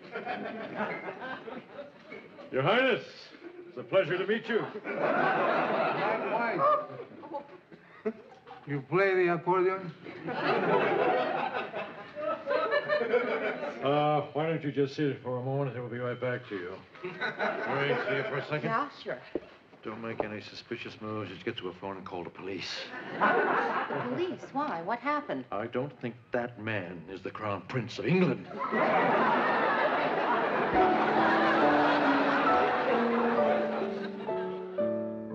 Lou, it's after 7. You promised Sue Ann you'd be there at 7. Don't rush me, Murray. There's plenty of time. I don't know what you're stalling for, Lou. After all, I know a little bit about these matters, and I can tell you, you're getting one hot mama.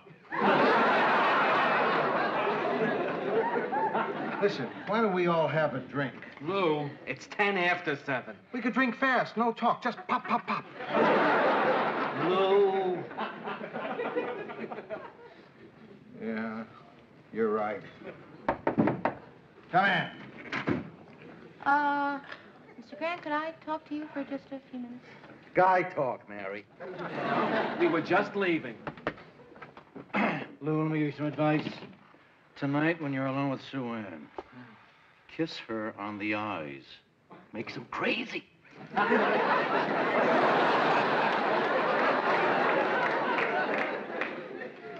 Grant, I feel really badly about having gotten you involved in this. Not bad enough. Oh, come on, Mr. Grant. Don't you think you're making just a little too much of it? I mean, it's just one lousy night. Right. One very lousy night. Come on, how bad can it be? She's a terrific cook. She also happens to be a very warm person. The word is hot. Look, I'll admit, the way she got you to accept was a cheap, deceitful, underhanded trick. But you fell for it. Come on. Come on. It's time. All right, all right. You know, Mary, you missed your calling. You could have given pep talks to kamikaze pilots.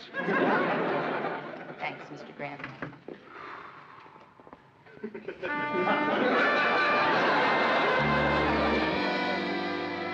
You're a pleasure to cook for, Lou. You had seconds and thirds on everything.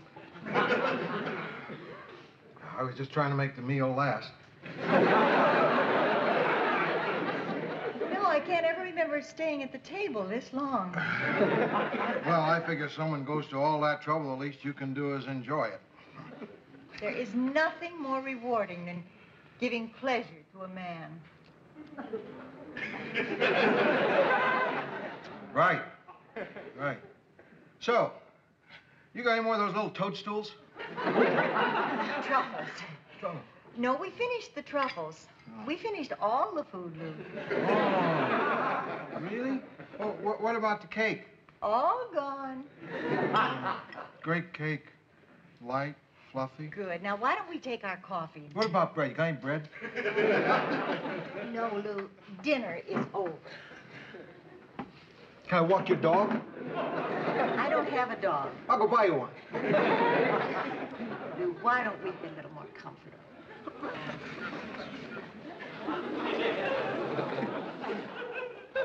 I've waited a long time for this evening, Lou. But it was worth waiting for. Yeah, sure was. Great dinner.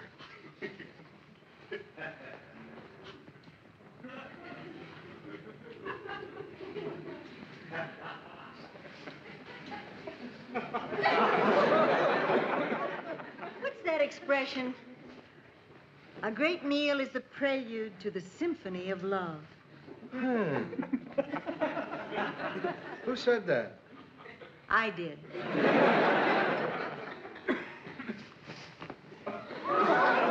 Look, Sue Ann, don't do that. Go ahead, Lou. You're stronger than I am. Press your advantage. Sue Ann.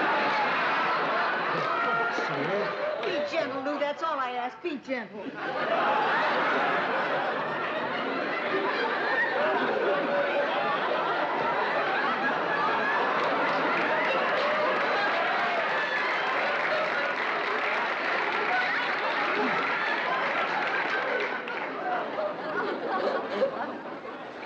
What is it, Lou?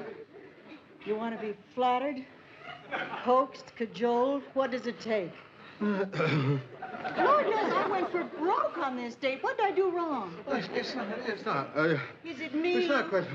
If it is, you might as well just tell me to my face. Is it me? Yes.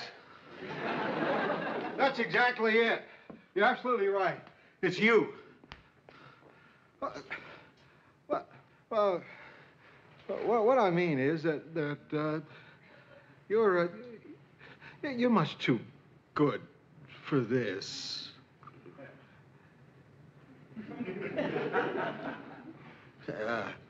Chasing men, throwing yourself at them. That's not you, Sue Ann. No. You have too much to offer. Hey, any guy would be darned lucky to catch you. But you have to have enough confidence to let him do the catching.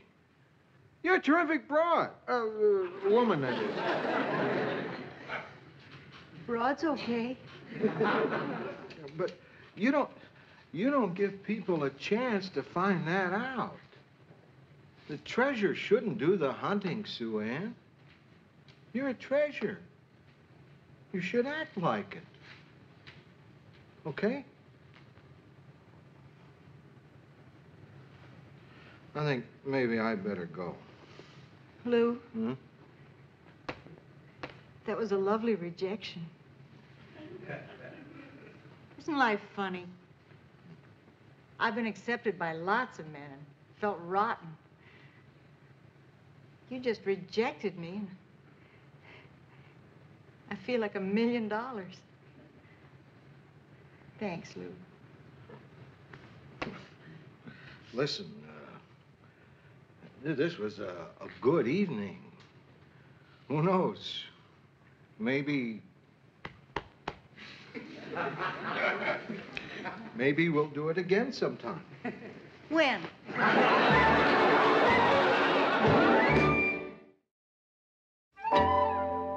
Yeah, okay, thanks. I'll be right there. Say, Mary. I'm sorry, Ted. There's a problem in the camera department. I'm looking for Mary Richards. He's right over there. Mary? Well, what can I do for you, Your Highness? When do I get money for my TV guest shot? Well, payroll takes care of that. It'll be a week to 10 days. Okay. Give me some money on account. I will not. Mary, you don't pay me. I put gypsy curse on your head. Gypsy curse?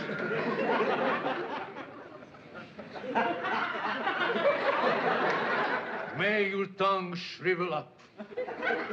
Your eyeballs fall from their sockets. Your teeth rot.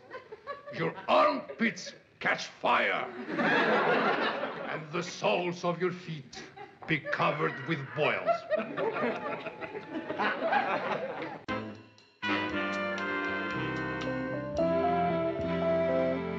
Boy, talk about your good times. What a great evening. What's next? What's next? How about coffee? Swell. Boy, I had a ball. Never been on a double date before. Thanks for asking me. Well, we should have done it much sooner, Ted. I'm just sorry Georgette's in bed with the flu. To tell you the truth, Ted, we were a little surprised that you decided to come all by yourself. I couldn't bring a date. I'm married. No, I think what Mary meant is we thought you might prefer to stay home with Georgette. Well, I would, except she hates me to see her when she's sick. She thinks it makes her look, you know, unattractive. Aw, poor Georgette. She's right. Anyway, I'm sure glad you could make it. I've watched him on the air for years. It sure is fun getting to know Ted. It's fun getting to know you, too, Joe. And it's fun watching you two have fun. It's been a fun evening. Listen, now that we're close pals, can I ask you a question? If it's a little personal, just blame it on the fact that I'm high on friendship. What's the story with you two? Ted. Oh, relax, Murray. I'm not going to ask how far have you gone. I mean, that's your business. Of course, if Joe wants to tell me... why do you two stand emotionally? Joe, you don't have to answer that. Why not? I want to. I love her. Well, I just meant you didn't have to tell Ted. Love's nothing to be ashamed of, Mary. It's beautiful and noble, like friendship. This the first time you fell in love, Joe? You know, I think it is. I remember spending 4 years in college and desperately hunting for some girl to give my fraternity pin to. Too bad I didn't know you then. Oh, Mary, if I had known you in college, I would have flunked out for sure. Hey, you're getting a wonderful guy here, Mary. Hang on to him. You've let a lot of men slip through your fingers, Mary. I know. I was one of them. Ted, sit. Oh, what a great evening.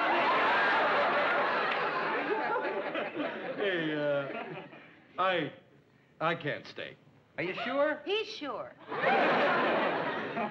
You two are going to have to make your own fun. Try to understand. I've got to get home to the little sicko. I hope Georgette's feeling better. Hey, Thanks, Mary. Ted, this has really been fun. Hey, you don't have to pretend you're leaving with me. So it looks like we're both going home and then doubling back when I get into my car. I get a good idea what's going on between you two. I mean, you're a guy, she's a chick. Ted, go home.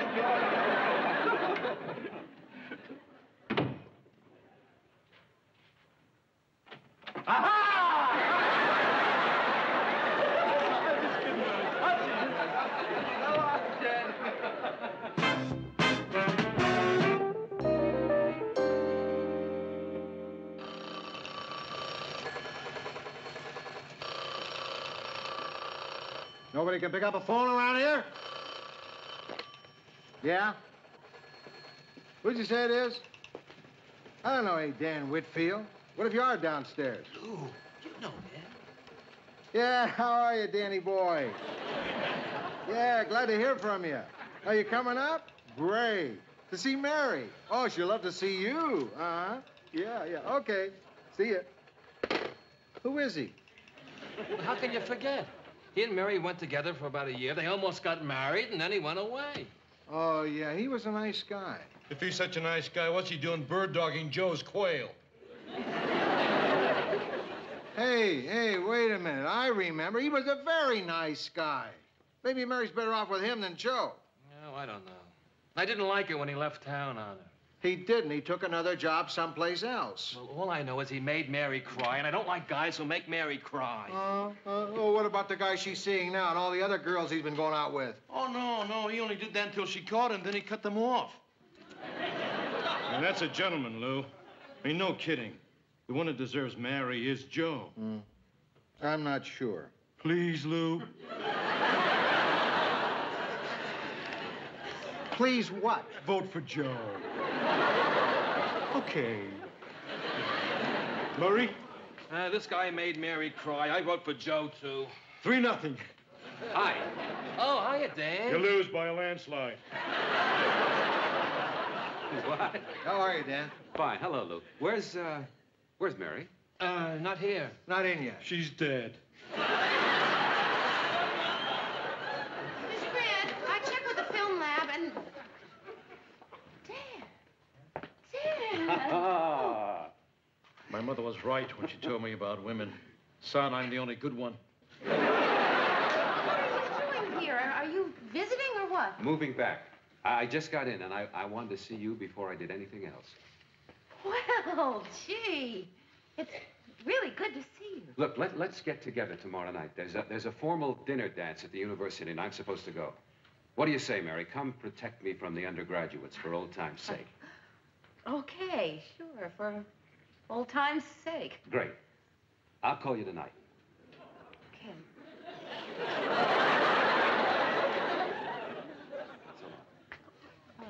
So long, fellas. So long, Dan. Thank the good Lord my good friend Joe didn't see you just now. If you were my woman, I'd whoop you. I'm sorry, Mr. Grant. I thought that someone can comment on my personal life like that. Well, it is very upsetting. What I do is my own business and nobody else's. Mary, easy. Hey. Hey, relax.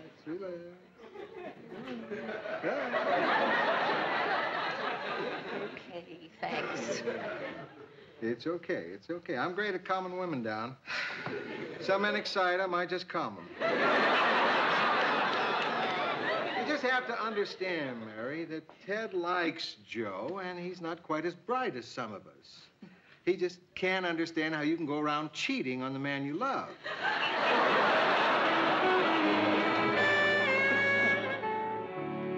A truly fantastic dinner, Mary. Great stew, marvelous salad, and a mouth-watering dessert. Yep. You certainly are a wonderful cook, Joe. Thank you. Where'd you pick it up, anyway? In the Navy.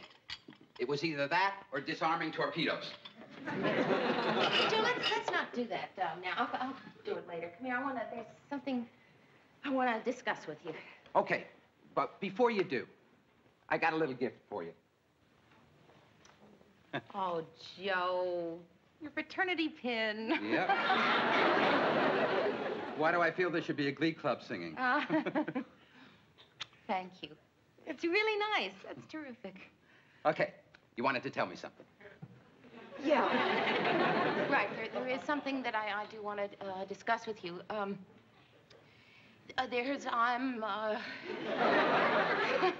Boy, Joe, this is one of the moments. One of the many, many moments. I'm so glad you're you. Because, I mean, there are a lot of men who would not understand what I'm going to say. Well, I know you, and, well... This is going to be a real kidney punch, isn't it? No, not at all, no. Here's the thing. There's a friend of mine, an old friend, is in town for a little while, and I'm going to be seeing him tomorrow night. Seeing him? You mean going out with him? Yes. Well, that's fine. I mean, we don't have any plans for tomorrow night. Well, no, I know that. I just thought maybe you would be upset about my seeing someone else. Oh, I can't believe how little you know me. Well, no. I mean, just very briefly just flashed through my mind that you might be upset. Well, I mean, why should I be upset if it's just a friend who you were never really romantically involved with? I mean, I don't think I'm the kind of guy that gets upset just because you're seeing some guy you happen to date a couple of times. Well, Joe, I think that I should be really honest with you now. I mean, I didn't just date him a couple of times. We were sort of engaged. Well, sure, but that was a long time ago. And now you're sure you don't have any feelings for him. Oh, my God. Listen, one of the reasons that I can be honest with you is because we're so good together, you know? And we can't let anything, like this kind of thing that's bound to come up in any relationship affect us. And I think it would be very wrong of me to duck it, whereas I think if I meet it just straight on and you and I end up on, more solid ground... Mary, why aren't you answering your phone? Because I think this is much more important now. You're not answering your phone because you're afraid it's him. Oh, Joe, I am not afraid to answer my own phone. Yeah, now you're stalling, so we'll hang up. I am not stalling. Why would I stall? Hello? Joe, that's my phone. You can't answer my phone. Hello? Hello? Yes. It's for you.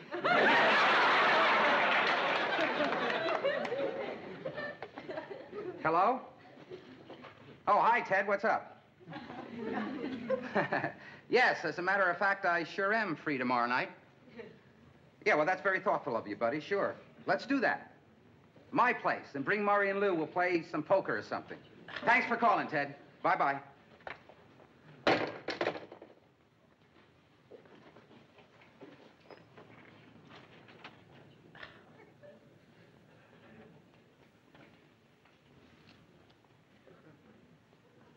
Well, aren't you going to say don't go?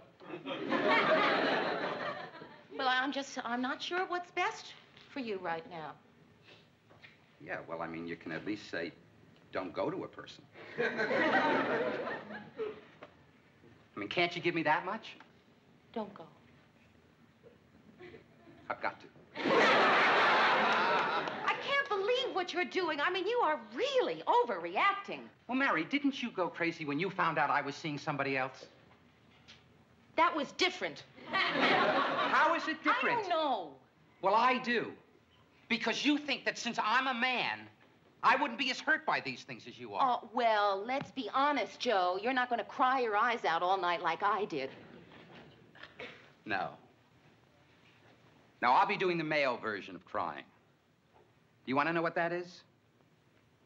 Trying to act like it doesn't hurt. And you don't know what hurting is till you've tried to act like it doesn't.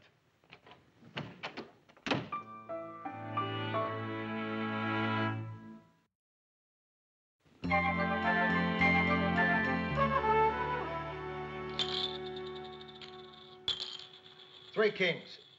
A straight. Pour me one, will you, Lou? I only get drunk in honor of my pal, Joe. I don't think he's got enough elderberry wine. I want scotch. What do you want, Joe? I want Mary. Oh, I'm sorry, guys. I'm really rotten company tonight. I can't help it. You want to know what's going through my head? Right at this moment, I've really got this stupid idea. Doesn't sound stupid to me. Wait a minute, you haven't heard it yet. Oh, yeah, right. Take it. I got this terrific urge to rush over to Mary's place and burst in on the two of them. And do what? I don't know. I honestly don't know. It's just an irrational urge. I think you ought to do it. Yeah, I do, too. Seriously, you mean it? Sure. There are times in life when being a man means making an absolute ass of yourself. You said it. You know something? I may just do that. I may go over there. I think I will. Oh, wait a minute. Am I crazy? A guy can't go bursting in on two other people just because he feels like it. I mean, you just can't do that. Can he, guys? I mean, think a minute. Be sensible. Can he?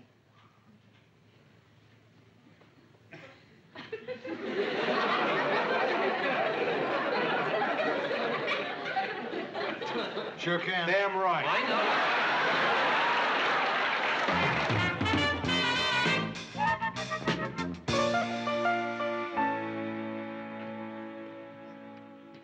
Oh, what a good evening it was, and so uncomplicated. Well, we'll soon fix that.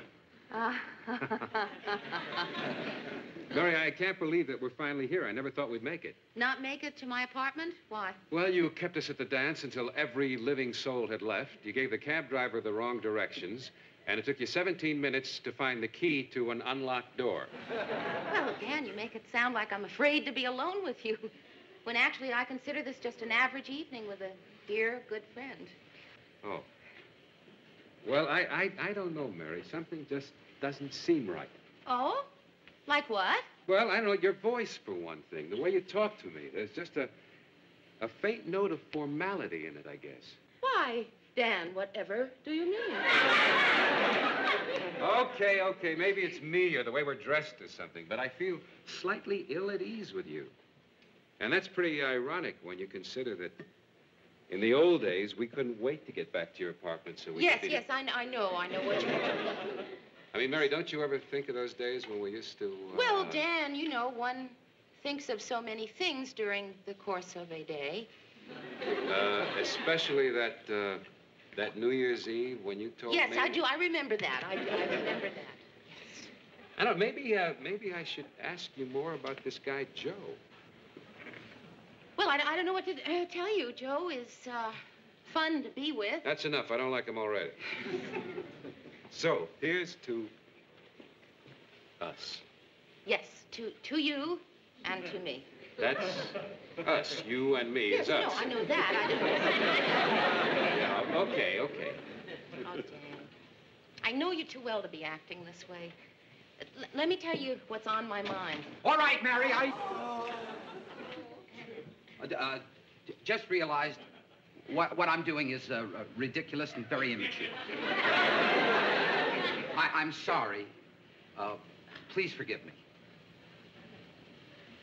Anyone can rent a tux, you know.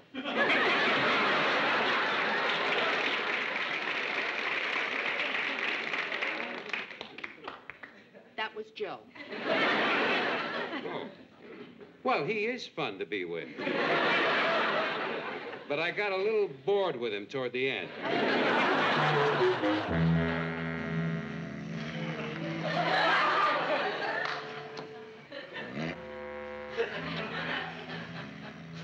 Glad I'm not married anymore. I'd hate to have to explain his gray hair all over me. You know, I never saw a guy pass out so fast. No wonder with those sissy drinks he's used to. This is the first booze he's ever thrown his lip around that didn't have 6 cherries and a little umbrella in it.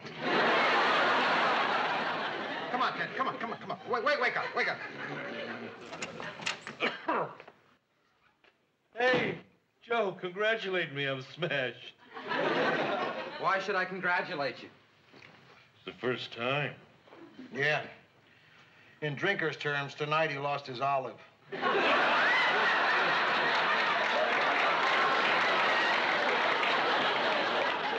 So, Joe, what happened? Did you do what you said? Did you go over there? Yeah, I went over there, and I acted like an idiot, and I think I cut my own throat. Oh, don't feel bad, Joe. You still got me. Mary, the fact that you know somebody else now doesn't matter. In the last 2 years, I've thought about you a lot. Yeah, well, I've thought about you, too. I mean, in New York, I kept seeing girls who reminded me of you. Oh, well, Dan, people are always seeing girls that remind them of me. I think in 1939 they turned out a whole lot of us. Really?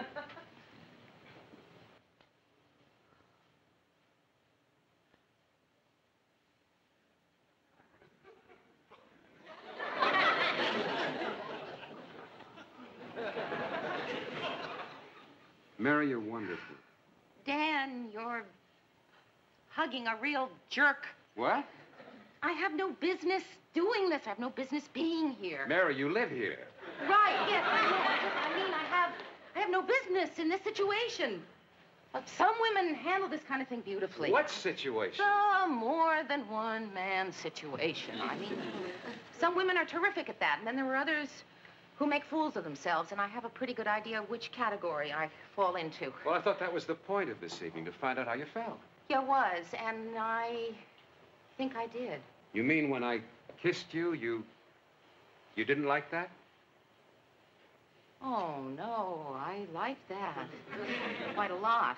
Well, then? Well, but Dan, I mean, just because you feel strongly about one person doesn't mean you don't enjoy kissing another person. I thought it did, and it probably should, but it doesn't.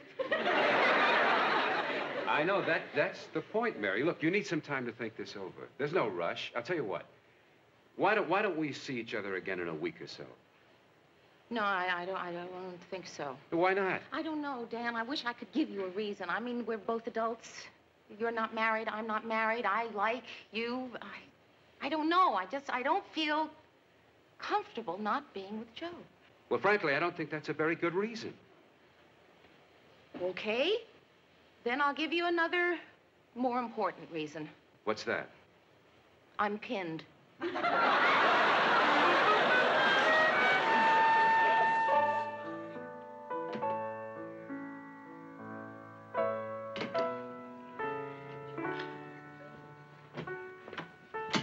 Hi. I just wanted to say that it's very immature of me to be here tonight. And incidentally, anyone can rent a sweatshirt. Very funny. You have a wonderful personality. Date over so soon? Mm-hmm. Party over so soon? Yeah, well, it kind of petered out when Ted decided he wanted to go lie down in the snow. Mary, did you have to make yourself look so sensational for him tonight? Well, it was a formal affair. Evening. Anyway, what's wrong with dressing up? Oh, nothing. Nothing at all. Forgive me for looking like such a slob. I happen to own my own tuxedo. It isn't something I usually point out to people. Joe, I made a discovery tonight. I found out that I have a terrible character flaw. After you burst in on Dan and me, I started trying to picture Dan doing something like that, and I couldn't. Of course not. He's got too much sense. So what's wrong with me that I prefer someone who does things like that? Nothing's wrong with you. It shows you've got character. Did I spoil your date? No, not at all. Oh. Well, good. Good. I'm glad you enjoyed yourself. Did you kiss him? What? You heard me. Yes, I know. I heard you. I can't believe that you're quizzing me about whether or not I kissed him. Well, don't worry. That's just my first question. Oh, Joe, if you're going to continue this ridiculous conversation, then I'm going home. Did you say don't go? Yes. I couldn't hear. I was out in the hall. Mary, I can't help it if I'm upset when you kiss somebody else. I'd be upset by anything you did with anybody else. If you held hands with them. Especially if you held hands with them. Boy, you are really something. Every time I think I've had it, you do something terrific. It's like going to one of those disaster movies. Sit through anything just to get to the part you paid your $3 to see. Mary, you're the only woman in my life. Do you know how many things there are about you that I love? Oh, here comes that for which I paid my $3.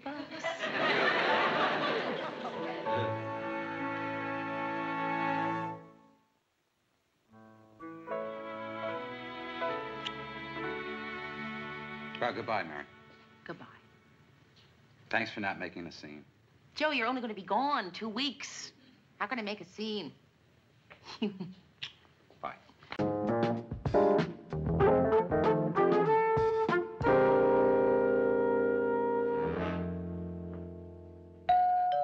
is it? It's Sue Ann, dear. Come on in. Are you busy? No, I was just fixing myself something to eat. Oh, that's what I smelled out in the hall. I was afraid someone's cat had died. You go right ahead and eat, dear. No, that's all right. I'm not really hungry anyway.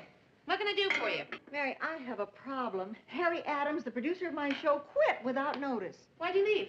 I don't know. The fringe benefits alone were enough to keep any man happy.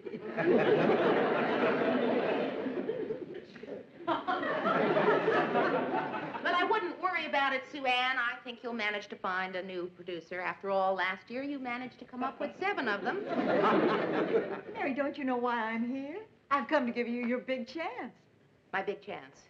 Sue Ann, you're not going to ask me to produce your show. Why not? You'd be perfect. You're a free-thinking, independent, unshackled woman.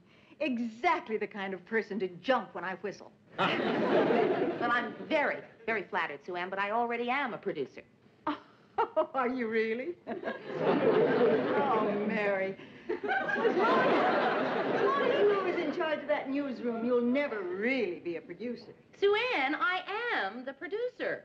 I don't work for him, I work with him.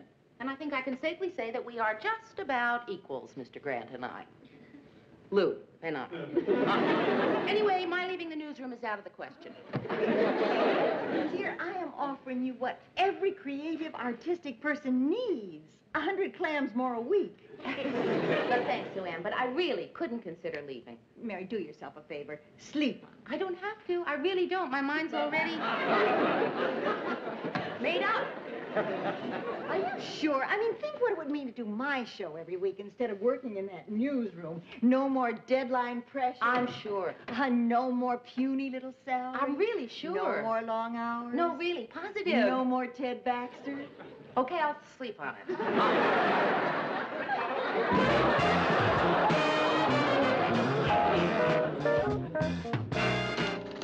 Good morning. Oh, hiya, Mayor. Sue Ann's been looking for you. Oh, no.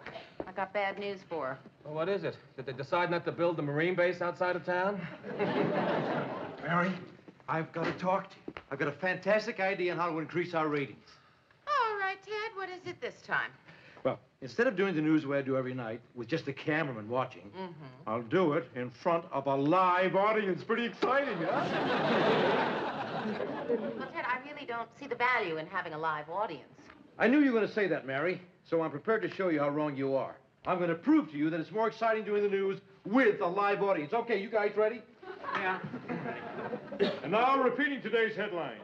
Rising floodwaters threaten cities surrounding the Mississippi, causing thousands to flee. Oh.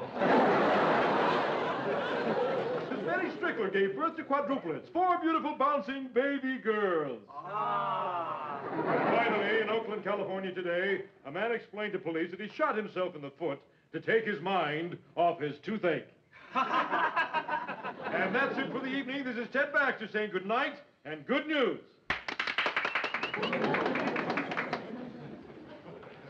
Well, what do you think, guys? Boo! You mean you're not going to do it? Ted, I don't think so. I'm sorry. Boy, a guy tries his best, works hard to come up with a concept, make the show a little different, and this is the thanks he gets. Shut up! Good morning, newsmongers. Hello. No, Sue Ann. Well, Mary, what have you decided? Well, Sue Ann, flattered as I am, I've decided to stay here in the newsroom. Oh. No, what's this all about? Oh, well, Sue Ann asked me to produce her show. So I'm sorry, Sue Ann, you'll just have to find someone else. Well, Mary, if there was anyone else, why in the world would I be asking you? Won't you reconsider? No, hard as pleasure in making it for me. No, I'm going to stay right here. You sly devil. I bet you're holding out for more money. No, really, it has nothing to do with money. I'm willing to go another $50 a week, even though it does mean digging into my own bra. Talk about an inflated economy. $350 a week is a lot of money, but I have no intention of leaving the newsroom. This is the job I feel I should be doing. All right, Mary, I understand. I want you to know there are no hard feelings. Okay. In fact, I admire your integrity. And if you should ever change your mind, don't hesitate to come crawling. Thanks. Sue Ann, a crazy idea just popped into my mind. I hope you don't think I'm being too forward. You know that I've produced a couple of documentaries, and I know my way around television studios, so I was just wondering Are you if... saying you'd be interested in the job I was just offering Mary? Well, I'm saying that if you can't get anybody, I wish you'd keep me in mind. Why don't you kick it around overnight?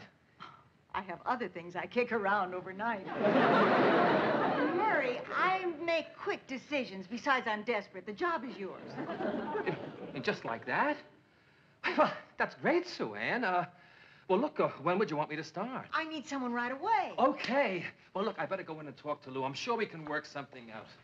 Boy, I can't believe this. I'm going to be a producer. You know, Sue Ann, I'm so happy I could shake your hand. I know this is going to be the beginning of a wonderful relationship. We're two old friends who understand and respect each other, and I just know, working as a team, we should be able to put on one heck of a good show. You bet we will, Sue Ann. Miss Nivens.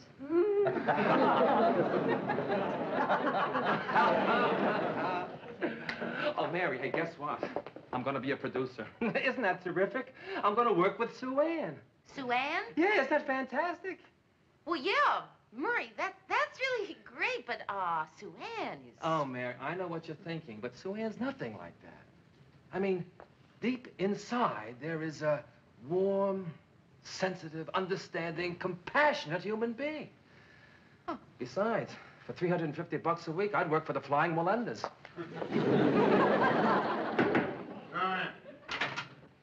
Can I talk to you for a second, Lou? Sure, what's on your mind? Well, this is very difficult to say. How long have I been here? About 10 seconds. No, Lou, no. I mean working in the newsroom. Oh, let's see. I guess it's 8 years. No, it's 9 years, Lou, and that's what I want to talk to you about. No, you see... no.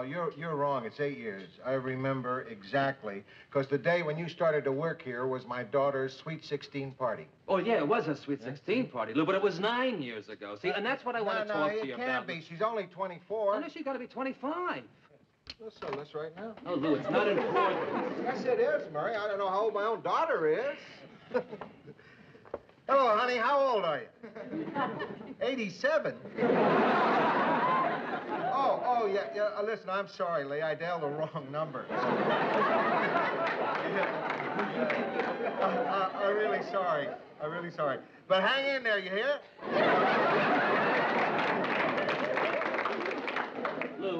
Lou, forget how long I've been working here. It doesn't matter.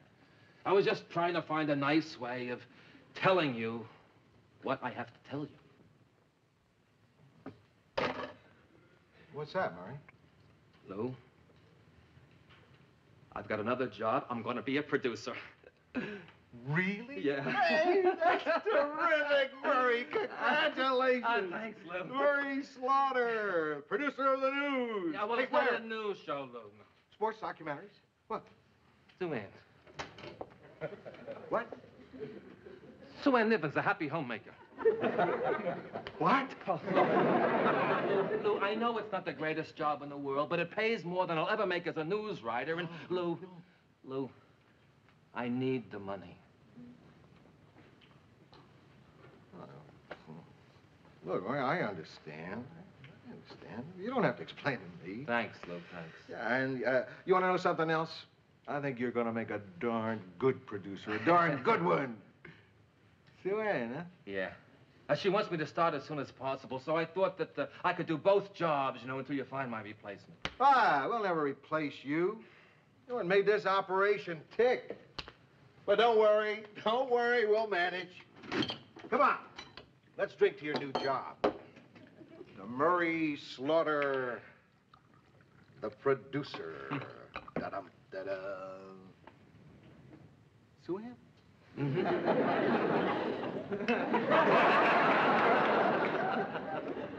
Nipples?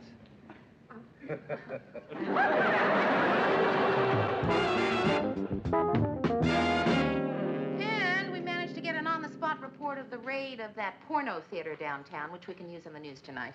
Terrific. How'd you do that? Luck. Some of our crew just happened to be in the theater at the time. Well, I just said goodbye to the guys in the studio, so I guess this is it. Hey, look, you're only going to be upstairs. We'll still see each other every day, right? Right. Oh, Murr, I'm gonna miss you. Me too, Mary. So long, Mary. Oh, so long, Murr. So long, Ted. So long, Murray. Have a nice lunch. Murray's not leaving for lunch. He's leaving for good. What do you mean leaving? Who's going to write my show? Well, John will. Oh, no. I don't want anybody writing my show except Murray. You've got nothing to worry about, Ted. John is a very good I writer. don't care. You know my style. You know how I... Mary, listen, I'm the star of the show, and I want Murray to stay here. Ted, Murray's been offered a job at a lot more money. Is that what it is, Mary? Is that the problem? Well, why don't you give him a raise? Murray's the best darn news writer in the business, and I want him on my show. I'm not going to let the quality of my show suffer because of a few measly bucks a week. Ted, there's no money in the budget for a raise. The only way we can give Murray a raise is if you want to take it out of your own salary. Don't be a stranger.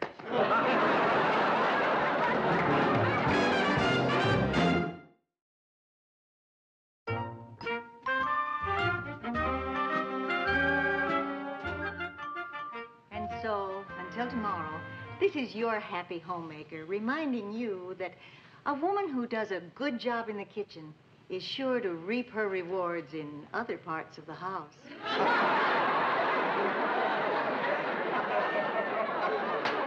Okay, guys, take a 1-hour lunch break. That was a great dress rehearsal, Sue-Ann. Thank you, Murray. You know, you may be new at producing, but I can tell you're going to do a wonderful job. Now, would you be a dear and tell Charlie to watch where he puts his cigar? I just opened the bread box, and one of my lady fingers was smoking. Okay, and then I want to tell you about some new ideas I have for the show. Oh, good, Murray. I always love to try new things. As a matter of fact, I'm trying one this afternoon, and you can help me. It's a seafood soiree, and I need someone to open those cans of sardines. What? You want me to open sardine cans? Well, the prop man is out shopping, and the director is up in the booth, and the cameramen have this silly union rule about not opening sardine cans. So who's left to do it except my wonderful producer? I'm sorry, Sue-Ann, but I don't think a producer opens sardine cans. He does around here. Unless he wants to be an ex-producer. Now, I'm in a hurry, so get the sardines and the lead out of their respective cans. Oh, and when you finish that, will you order some more paper towels? You're going to need them tomorrow when I do my salute to the Johnny Mop. Murray! Hey! So, how things going, Murray? How's the big producer? Oh, great, guys, just great. That's great, Murray. Really great. How come she's got you opening cans? What do you mean, these? I'm not doing this for her. I'm doing it for me. I'm thinking. I always open sardine cans because it helps me think. If I don't come up with an idea, I just close them up again. I'll have to try that sometime. So, guys, how are things in the newsroom? Oh, not bad. The new kid's working out okay. Oh, well, you see, Ted, I told you he'd be fine. Yeah, but you write much better weather forecasts than he does. Ted, the weather's been rotten all week. Maybe that's it. Hey, there's another thing. You know the way you used to tease me when you were in the newsroom? I tease you? Yeah. Well, you know, make little jokes about me, pretending that I was dumb. Ted, I wasn't pretending. See, that's the kind of thing I mean. Listen, we just came up here to see if you'd like to have lunch with us. Oh, gee, I'd love to, Lou, but I'm afraid I can't. I just have too much to do around here. I gotta check the lighting. I gotta give the notes to the guys on the crew. I gotta check the set, the audio, the cue cards. You know, I never realized before how important a producer is to a show. Yeah? I sure am glad you're a producer. I want you to know that I sure miss you. Oh, thanks, Dad. I can't think of anybody I'd rather be missed by. He did it again. See you later, Murray. Yeah. Hello, Lou. Hello, Ted. Yeah. Murray, dear, the station manager's going to be in my office at 3:15 for a meeting, and I'd like to have you there. What, the station manager? Well, sure, Sue Ann, I'll be there. Look, is there anything special I should know? Yes, he takes his black, and I take milk and 2 sugars.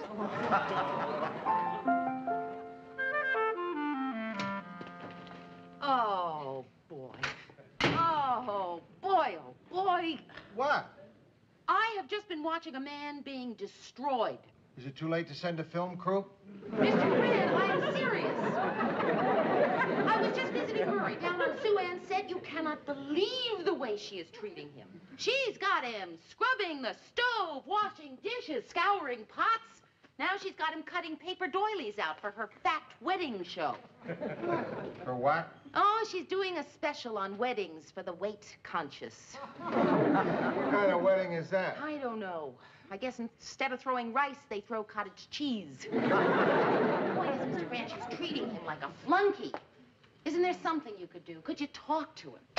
Well, Mary, what can I tell him? I don't know. Tell him to stand up to Sue Ann, not to let her push him around. Why don't you tell him? Because I think he should hear it from someone stronger, someone forceful, tough.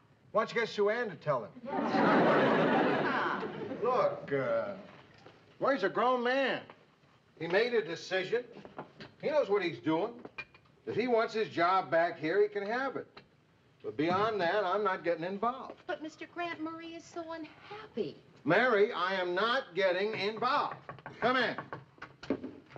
Hi. Oh. I hope I'm not disturbing anything. Hi, Marie. Nice to see you, Marie. I'm just meeting Murray for lunch, and I thought I would drop by and say hi to the old gang in the newsroom. Oh, you must be really proud of Murr, huh? Oh, Mary, it is fantastic. You know, my friends see his name on the credits, and the children are so proud of him, too. And the extra money certainly doesn't hurt. Oh, I can't tell you how it's changed our lives. We are the 2 happiest people in the world. Mary. Oh, I'm sorry, Mary. I'm just so miserable. I hardly see Murray at all anymore. And when he comes home, it's so late. He's so cranky and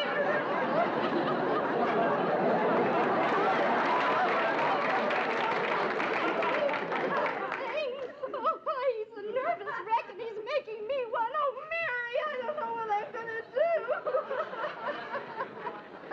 Oh, Mary, I tried talking to him, but he just won't listen to me.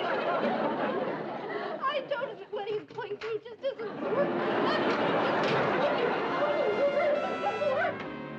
There we are, Murray. My low-cal wedding cake. Everything but my pudgy little bride and groom. Do you know it's taken me 2 weeks to design and bake that? There are only 82 calories in the whole thing. A man could eat that entire cake, and by the time he finished, he'd have starved to death. Well, the pots are finished. I'll see you later. I'm going to take Marie out for lunch. Oh, hold on a moment, Murray, dear. I want you to help me for a minute.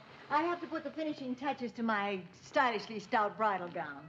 Well, you want me to get one of those dummies for you to put it on? Oh, no, dear. None of them is large enough. Well, then what do you want me for? Hold out your arms. Oh, no. No, I'm not going to put that on, Sue Ann. What do you think I am? Murray.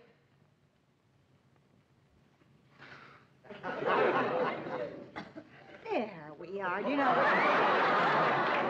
it's only going to take 2 seconds, dear. And don't fidget now while I'm trying to pin you. Look, this is embarrassing. I mean, it's humiliating. Look, I told you I've got a lunch date. Oh, you can go to lunch anytime. How often do you get a chance to wear a wedding gown? Hello. Hi, Sue Ann. Murray. Hi, Lou. Oh, how's everything going, Murray? Fine, just fine. I'm out of pins, dear. Don't sit down. I'll be right back. She didn't have a dummy big enough.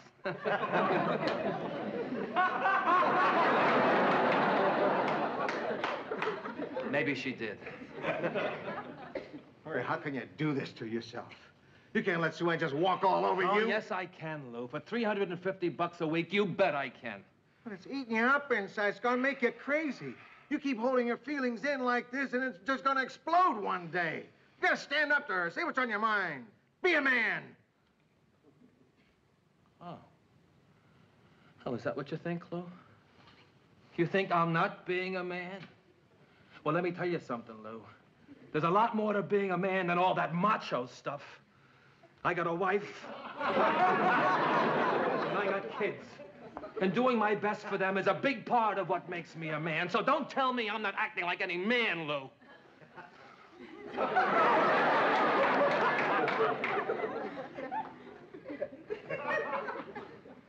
I'm sorry, Murray. You're right. You're a man. And that's a very lovely gown.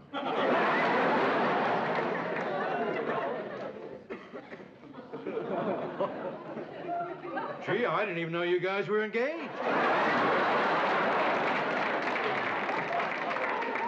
Get out of here. Okay, Lou, but isn't it bad luck for you to see Murray before the ceremony? Get out of here. I just stopped by to ask if you wanted to have a lunch, but I guess you two kids want to be alone. Oh, get out of here, Okay, Murray. You're beautiful when you're angry.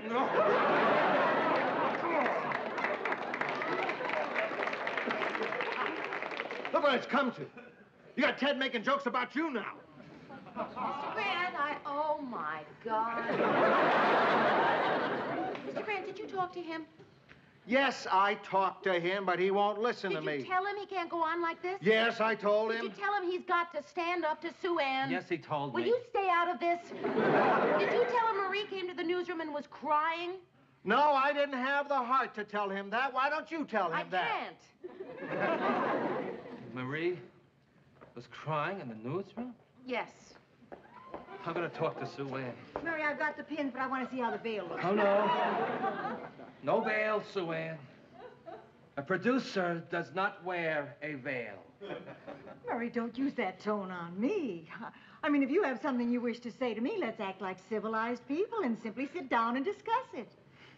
All right. I'm sorry, Sue Ann. Forgive me. You were absolutely right. Let's sit down.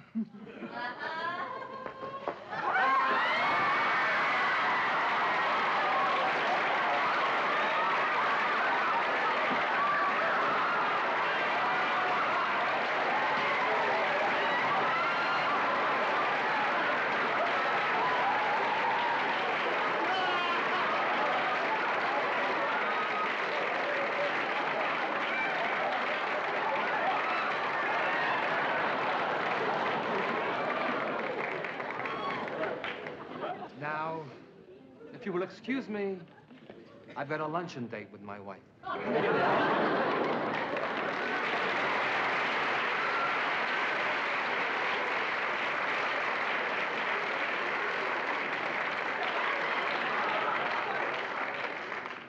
Could use a little more vanilla.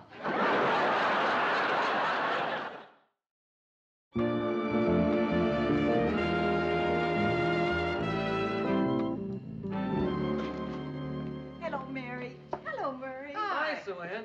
Pull up a cake and sit down. I just dropped by to ask Mary a question. Dear, I have a date tonight. Do you think this dress is a little too suggestive? Well, no, I mean, tell me the truth. Now, be honest. Does it make me look a little easy, a little cheap? Well, a little, yes. Oh, good. I've got another date with my new producer. Now, he's a wonderful man, but he's not terribly aggressive. We had 3 dates before he even so much as held my hand. And then he only did that to keep me from unbuttoning his shirt. Mary, maybe you and Joe would like to double date with us tonight. Oh, well, thanks, Sue Ann, but Joe's still out of town. Oh, shoot. I was hoping maybe Lester could pick up a couple of pointers. What? Well, she's got an idea, Mary. I mean, I remember reading about that gorilla in the zoo last year. They put a female gorilla in his cage, but he didn't show any interest. So they showed him a movie of 2 gorillas who were showing a lot of interest in each other, and eventually he got the idea.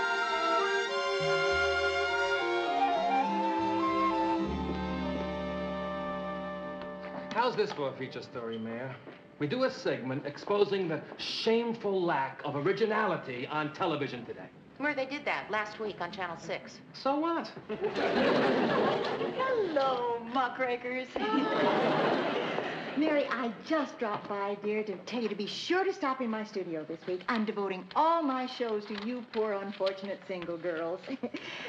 I'm going to be telling them how to cook with a potential mate, how to dress for the potential Sue Ann, mate. in case you've forgotten, you are single also. Oh, yes, but that's only because I don't happen to place my love life above my profession. I thought that was your profession.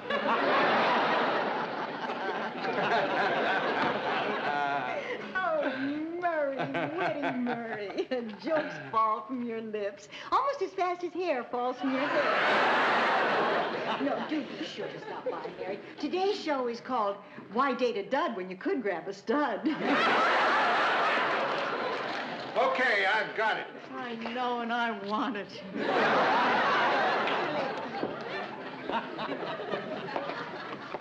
I've got the subject for a feature story. Oh, what is it, Lou? Guns. We're going to show everybody that it's much too easy to buy a gun in this town. Murray, you're going out on the streets with a hidden camera crew, and you're going to buy every kind of gun or rifle that you can get your hands on, legally or illegally. Oh, Mr. Grant, that's a great idea. But listen, I've got one question. What? Wouldn't it be better as a first-hand report? Shouldn't we send Ted out for this story? No, we can't. Why not? I don't think we should risk having people with guns near Ted. In that case, I've got a question. What? Don't you think we should send Ted out for this story? If you have any problems, let me know. Hi, guys. Hiya, Ted. Hi. Beautiful day, isn't it? Makes you really feel great to be alive. Ted, is something wrong? No, fine. Why? Well, I don't know. You seem kind of down. Oh, don't be silly. I never felt better. Well, are you sure, Ted? I mean, I haven't seen you this depressed since your barber stopped giving balloons. That's funny, Mary. That's really funny. I love a good joke. Hey, Ted, guess what? Mr. Grant came up with a great idea for our news feature. We're going to do an expose on gun sales. Oh, that's great, Mary. That's really great. I love a good news feature. Ted, what's wrong? Please, Mary, stop asking what's wrong. Nothing's wrong. Fine, absolutely fine. Just want to be alone. I want my privacy. I want people to mind their own business. And most of all, I want my mommy.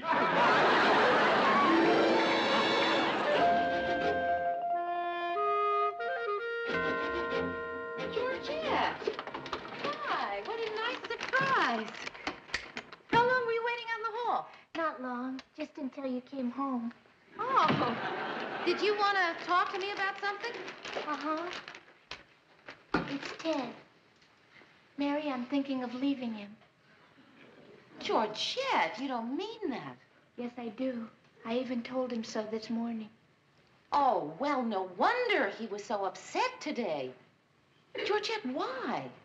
Because I don't think he loves me. Oh, well, that's just silly. What makes you think that?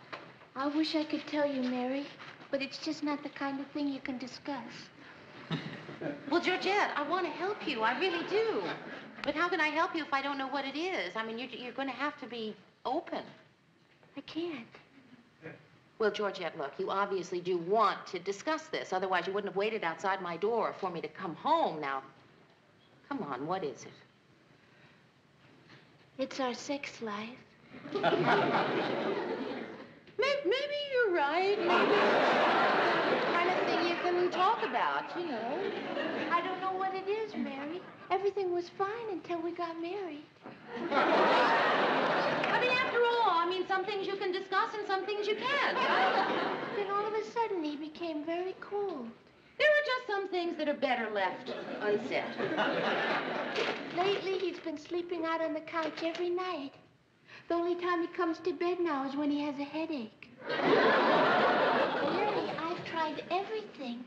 Exotic perfumes, romantic music. I even bought a see-through robe to wear over my pajamas.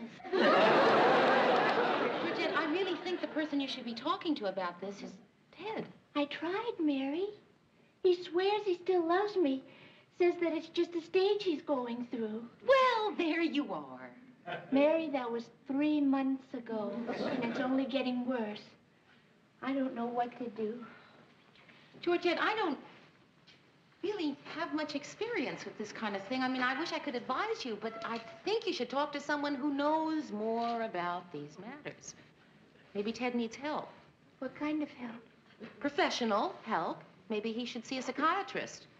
I have a friend who's supposed to be just terrific. I mean, you could tell him that I told you to call. What do you think? Well, it makes more sense than what I had in mind. What was that? Black satin sheets.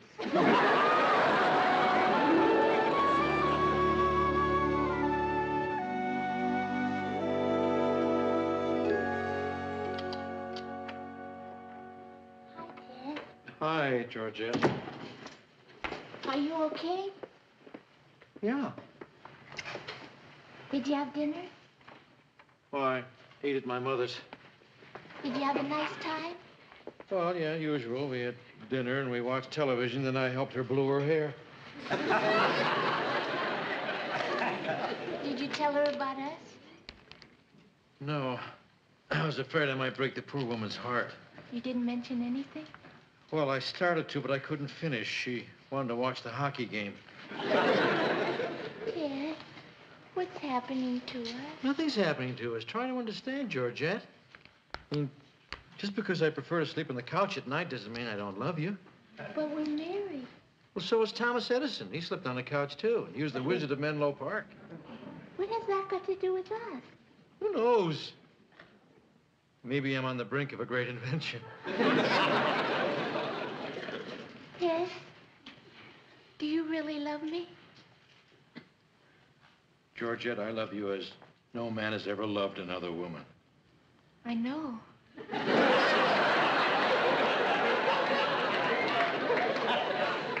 Ted, if you really love me, you'll try to do something about your problem.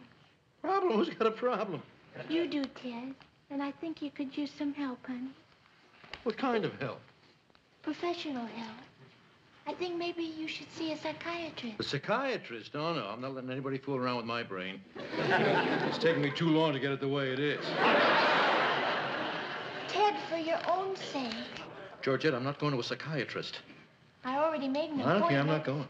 Please? No. Well, why should I? Because I want our marriage to last forever. Because I think you're the most wonderful man in the whole world. Because I love you. And because if you don't, I'm going to dump you. You're a hard woman, Georgette. You better believe it. What time do I have to be there? Tomorrow at 2. Okay. Just answer me one thing. If I hadn't agreed to go, would you really have dumped me? No, I'm not as tough as I look. Hey, what do you say we turn in early tonight, Tiger? Oh, teddy bear. I mean, if I have to go see that psychiatrist, I'm going to need all the rest I can get.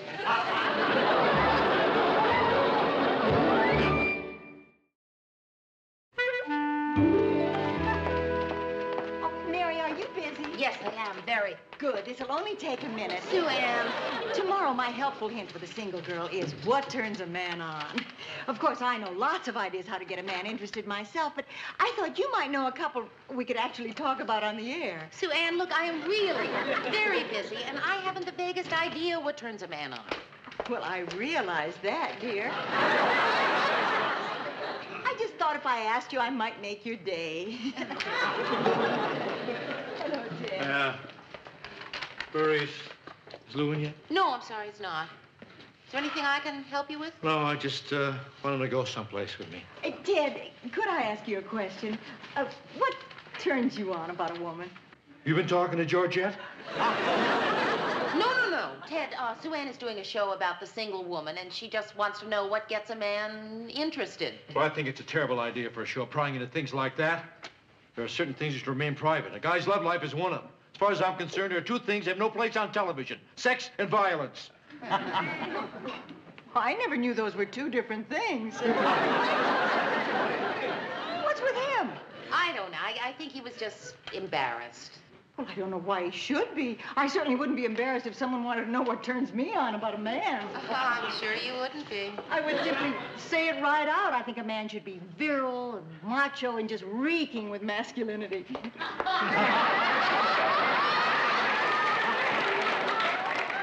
Well, what do you think? Thank you, God. Do you have anything with hair? Where did you get those guns? Well, the rifles I got legitimately from a gun store, and the pistols I got from a hawk shop after slipping the guy an extra $50 and promising I'd buy a moose head. What about the machine gun? Oh, well, I had a lot of luck there, Mary. I got it from a guy who knew a maniac. Mr. Grant, look at this. Hey! Hey! Nice going, Not Murray. bad, huh, Lou? Yeah, where'd you get these? Oh, all over town. Yeah?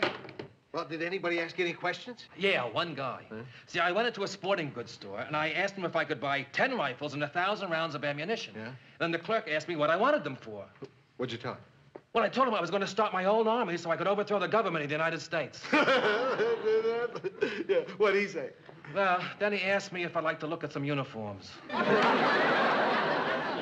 Hey, yeah, well, good story. Write it up and we'll put it on tonight. Good work, Murray. Hey, didn't anyone say anything to you going around with those guns? Oh, no. But it was the first time a cab driver ever gave me a tip. Expecting trouble? Ted, Mr. Grant's in now.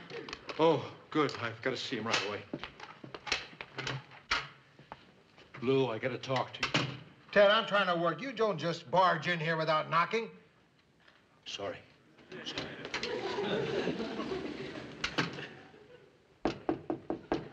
Who is it? Ted. Go away. Lou, please, you got to do me this favor. It's the most important thing I'll ever ask you to do. Ted, I've already told you. You can't sing the news. It's not that, Lou. This is really important. All right, what is it? It's a secret. You have to promise you won't tell anybody. I promise. Swear. Ted, Swear. I swear. Crisscross applesauce, spit in the ocean, hook it down. Right. You gotta say it, Lou. Crisscross. Crisscross. Applesauce. Applesauce. Spit in the ocean. Spit in the ocean. Hope to die. Hope to die. All right, now all together. Ted! I'm sorry. What's a secret? Lou, I'm going to go see a psychiatrist. I can't tell you what it is. It's personal. I'll give you a hint. There's something to do with my mind. I have to see him this afternoon. I want you to come with me, Lou. I need you for moral support. Ted, I'm very busy. Please, Lou, my marriage depends on it. Your marriage? You're not kidding me, are you? No, Georgette will leave me if I don't go. Okay, I'll come. Oh, thanks, Lou. Thanks a million. Well, I still don't understand why you need me. Well, don't you see, Lou? If I'm seen going to a psychiatrist's office, people are liable to think I'm crazy. This way, if you come with me, they'll think I'm taking you.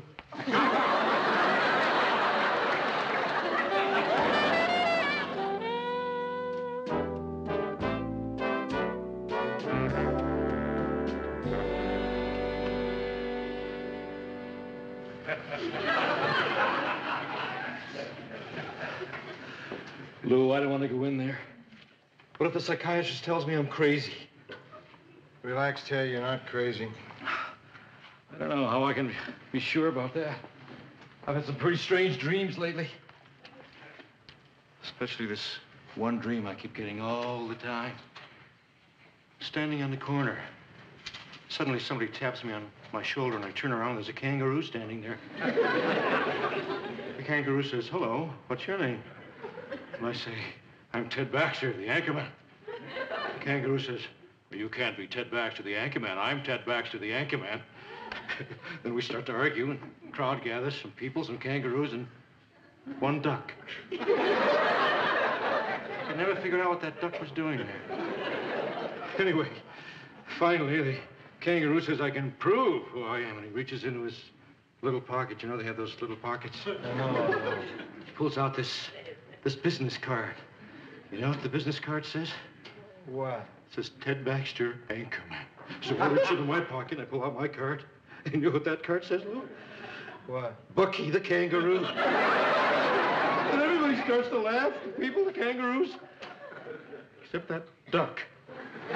He just waddles over to me, looks up into my eyes, and disgraces himself on my shoe.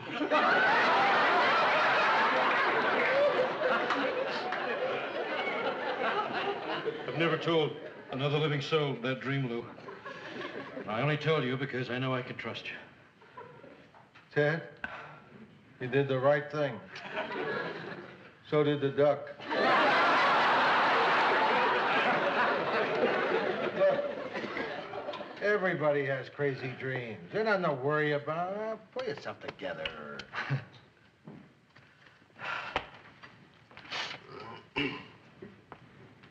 Lou? What? Mind if I ask you a personal question? What? Well, you were married a long time. Yeah, so? Did you ever have a problem in the bedroom? Of course. Oh, good. I feel better already. I couldn't get the drape shut. That's not what I mean, Lou. I know what you mean. Shut up. Yes. Mr. Baxter, Dr. Powell will see you now. It's all right, Lou. I'm not ashamed to see a psychiatrist anymore. Just gotta face him like the mature, intelligent being that I am.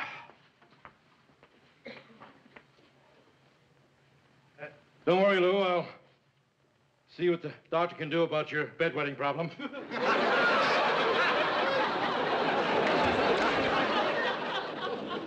Oh, Mr. Baxter. How do you do? I'm Dr. Powell. Hi. So, you're a psychiatrist? Yes. Mr. Baxter, why don't you just sit down and tell me a little bit about yourself? Like what? Well, to start with, why don't you tell me why you've come here? Oh, no. If I tell you, how do I know you won't go blabbing it all over town? You have my assurance. That's not good enough. Well, what would you like? Tell me something weird about yourself. That way, if you tell on me, I can tell on you. Mr. Baxter, I'm a psychiatrist. Now, tell me something even weirder. Please, believe me, you can trust me. Now, why don't you tell me a little bit about who you are and what you do? What do you mean, what do I do? I'm on the news every night. I see. And what do they say about you? They don't say about me, I say about them. Well, that's certainly getting back at them. Tell me, Mr. Baxter, who exactly are they? They? Yes, the ones that you say about. All of them. The president, Congressman, Marlowe Thomas. I see. Tell me, Mr. Baxter, why do you think these people are all against you? I don't think they're against me. I'm a newscaster. I talk about them on the 6 o'clock WJM News.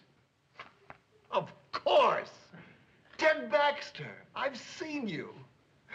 You're very funny. Thank you.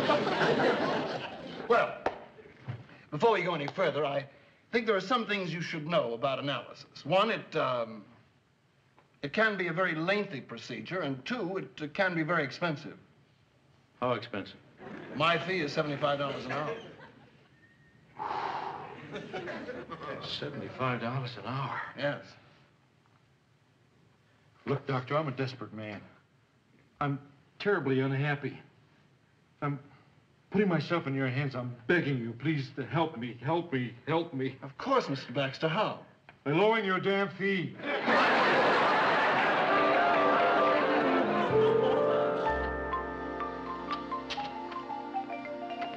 Georgette. Great news. I'm better. Then what? I'm cured. I had an honest, frank discussion with the doctor, and he's freed me of all my inhibitions. And I no longer have any problems with you know what. That's wonderful, Ted. Yeah, the psychiatrist told me that I've been substituting you for my mother. That I've been thinking of you with such reverence that I was afraid to show you any physical affection. That was the whole problem? Yeah. And I don't have to go back anymore either. I mean, isn't that great? Some people have to go to years for a cure from a psychiatrist, but not me.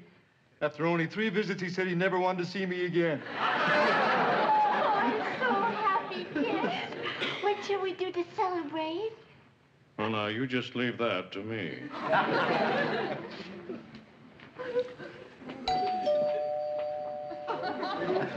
Who could that be? It could be Lou and Mary. Why would it be Lou and Mary? Because I invited them to dinner. I'm sorry, Ted, but every time you come back from the psychiatrist, you've been so depressed that I thought it would cheer you up to have company. Ted, will you open the door? Ted, I invited Mary and Lou for dinner. They're our guests. Try to be a good host. Oh, all right. Oh, hi, Mary. Hi, Lou. Come on in. Have a seat. Come right in here and sit down. Can I get you some dessert? No, thank you. I couldn't eat another bite. Thank you, Mary. Ted, take Mary and Lou's clothes. Oh, all right. It's a lovely outfit you have, Mary. Thank you. Lou, do you think the North Stars will make the playoffs? Yeah, I think they got a shot. Oh, it's time to hit the hay. Just a minute. I don't understand something. We were invited to have dinner. And yet ever since we got here, you've been acting like you couldn't wait for us to go home. Like you couldn't wait for the evening to be, oh...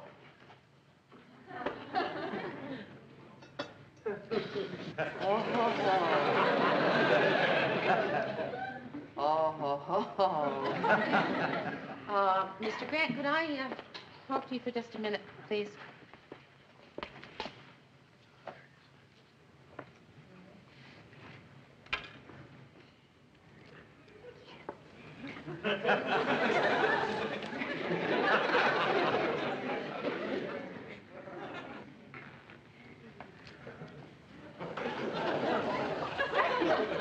My, look how late it is. I got an early day. You coming, Mary? Yes, I am. Oh, gee, it was nice to have you stop by like this. It was certainly marvelous for you to stop by. Please, drive carefully. Yeah. That's your coat. Oh, take it. I thought they'd never leave.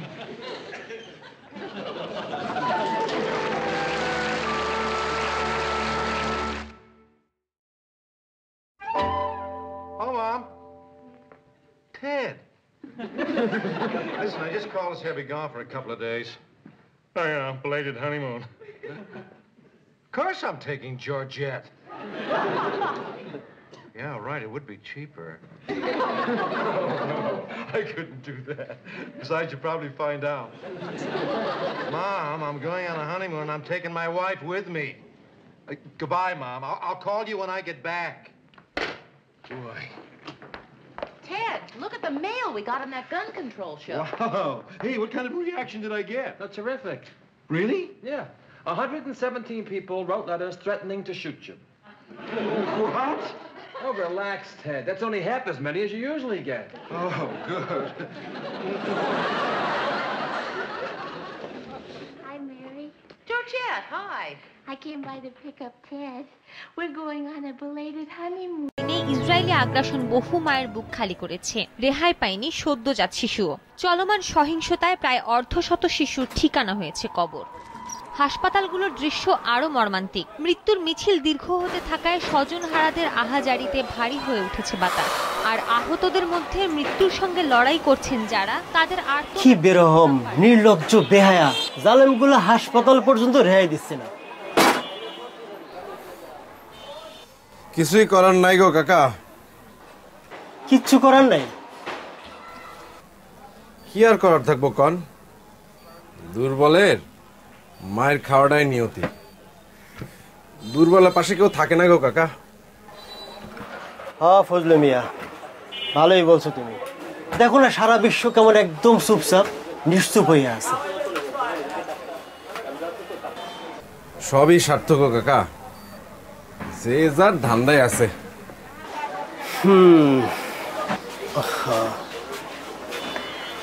9, 10, 11, 12 মোট 12টা আছে না? বিকালের মধ্যে পাবো তো? সন্ধ্যার দিকে আসেন। লেট করেন না কিন্তু। আচ্ছা ঠিক আছে, লেট হইব না। নতুন নাকি? আসসালামু আলাইকুম। হ্যাঁ নতুন, কয়দিন ধরে আসছে। নাও সন্ধ্যার মধ্যে ভালো করে করে রাখো।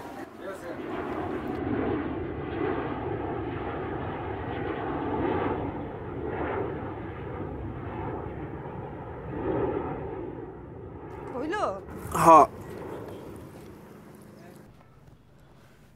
তাড়াতাড়ি আসো, বইসা আছে তোমার জন্য। আইতেছি। কি রে বাপ, খিদা লাগলে খায়া ফেলবি, আমার লাগে বয়া থাকবি না। কত কথা শুনে।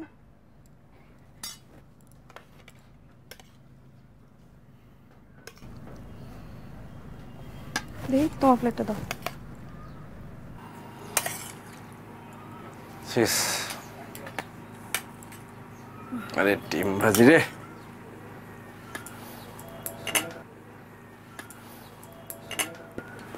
তুমি নিলে না? আমি পরে খাবো। পরে আর কি খাবা? আমি সবজি দিয়ে খাবো না, আমি ডিম দিয়ে খাবো। কেন বাপ, সবজি খাবি না কেন? সবজি না খাইলে বড় হবি না, বুদ্ধি হইব না। হ্যাঁ কর, মুখ খুলে না দেখছো? আর স্কুলে ভর্তি করাই দেওয়া দরকার না? হ্যাঁ দেওয়া তো দরকার। তো মাত্র ঢাকা শহরে এলাম, স্কুলে ভর্তি করালে তো একটু টাকা পয়সা খরচ হবো, টাকা পয়সা জোগাড় যন্ত্র করতে হবে না? সামনে একটা স্কুল আছে, আমি গেছিলাম, আমার মনে হলো যে ওখানে খুব একটা খরচপাতি লাগবো না, ভর্তি করাই দিই। আরে ঠিকঠাক মতো খোঁজ নিছো? মানে ভালো হইব? ভালোই তো মনে হইলো। দেখো তুমি যেটা ভালো মনে করো। সারাদিন তো টোটো করে ঘুরে বেড়ায়, কই কই যায়, কাগো লগে মিশে, কিছুই তো জানি না, আর এখানে তো কারো চিনিও না। কি রে বাপ, ঢাকা শহরে এসেই দেখি বন্ধু পাতায় ফেলছিস, তা একটু পড়াশোনা করতে হইব না? হ্যাঁ করতে হইব তো। এই যে তোর পুরান স্কুলের যে বইগুলো আছে ওইগুলো নিয়েও তো একটু বসতে পারস না? জিগাও তো পড়ে কিনা? আমি পড়ি তো। আবার মিছে কথা থাবর তুমি। থাক, তুই এখন খা, আজকে আমি তোরে নিয়ে পড়তে পাবো, ঠিক আছে? হ্যাঁ কর, মুখটা খুলে না। হ্যাঁ কর, বাহ পানি নিয়ে আসতে। এটা হইতেছে কাজের আনন্দ, নবকৃষ্ণ ভট্টাচার্য। মৌমাছি মৌমাছি কোথায় যাও নাচি নাচি, দাঁড়াও না একবার ভাই। কি এখনই ঘুমাস কেন? একটু পর। ওই ফুল ফোটে বনে, যায় মধু আহরণে, দাঁড়াবার সময় তো নাই। এত হাই তুলতেছিস কেন? বাকিটা কালকে পড়ি। কালকে পড়বি? পড়তে বলেই ঘুমাহে না? আমি অনেক পড়ছি। আবার কই দে, পেন্সিল দে, আমি তোর এই শব্দ অর্থগুলো লিখে দেই, এগুলা মুখস্থ করবি। তুমি দোকানে যাইবা না? যাবো তো, আর একটু এগুলা দেখা দিয়ে যাই, এগুলা তোর বাসার কাজ, ঠিক আছে? এগুলো মুখস্থ করবি। যে আহরণ মানে হইতেছে সংগ্রহ করা। আহরণ মানে কি? সংগ্রহ করা। সংগ্রহ করা। তারপরে হইছে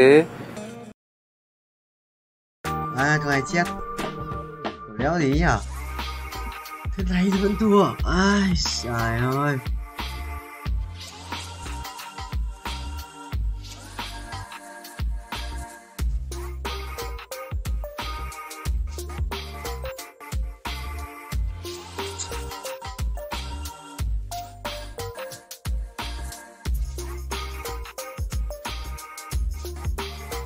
À đây đây đây đây.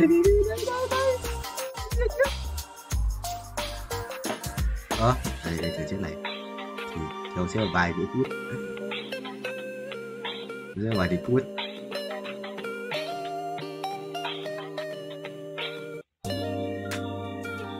Không sao thầy ơi, phải bỏ 2 phát ngoan đi đấy, không thua mất 15 máu thôi, đấy rồi thôi, con 3 rồi. Xin lỗi ông ơi. AC1 chứ AC2 là bên rồi. Hàng từ hàng tông người ta chưa chịu vậy. Làm trên rồi nó này. Đấy vẫn khỏe, vẫn khỏe. Nhớ chua. Vẫn khỏe. Không yếu đâu. Để đấy. Ông hai cái đéo rồi ơi, đâu chết. Ông hai mà không chết vậy. Áo nó. Bài biết. Ui ông không chết lại. What the hell? Ô, ấn pháp sư. Cái ở một chút bút dòng ông hai không chết. Chuồn tỏ. À, nghe. Số 6. Chat game. Chúa chat game. Có 2-3 bật tiền, 2-3 điểm thì mất hết tiền.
Ba lát.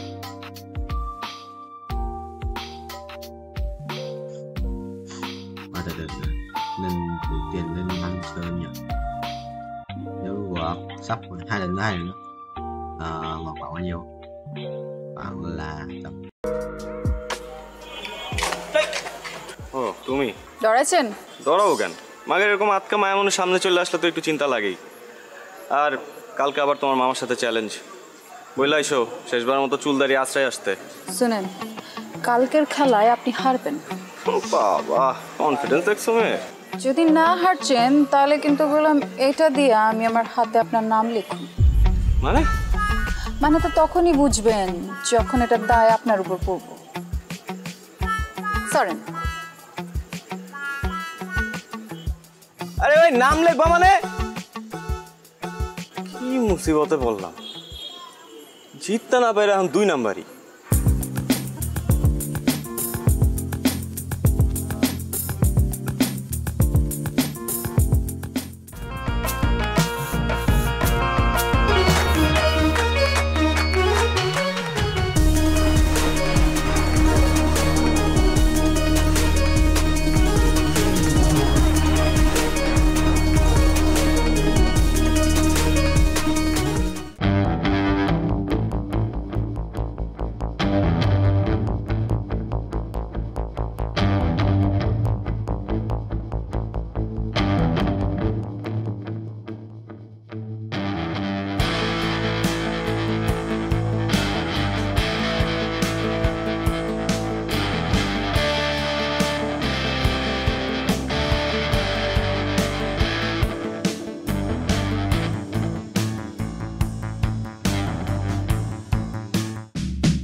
কি করছিস?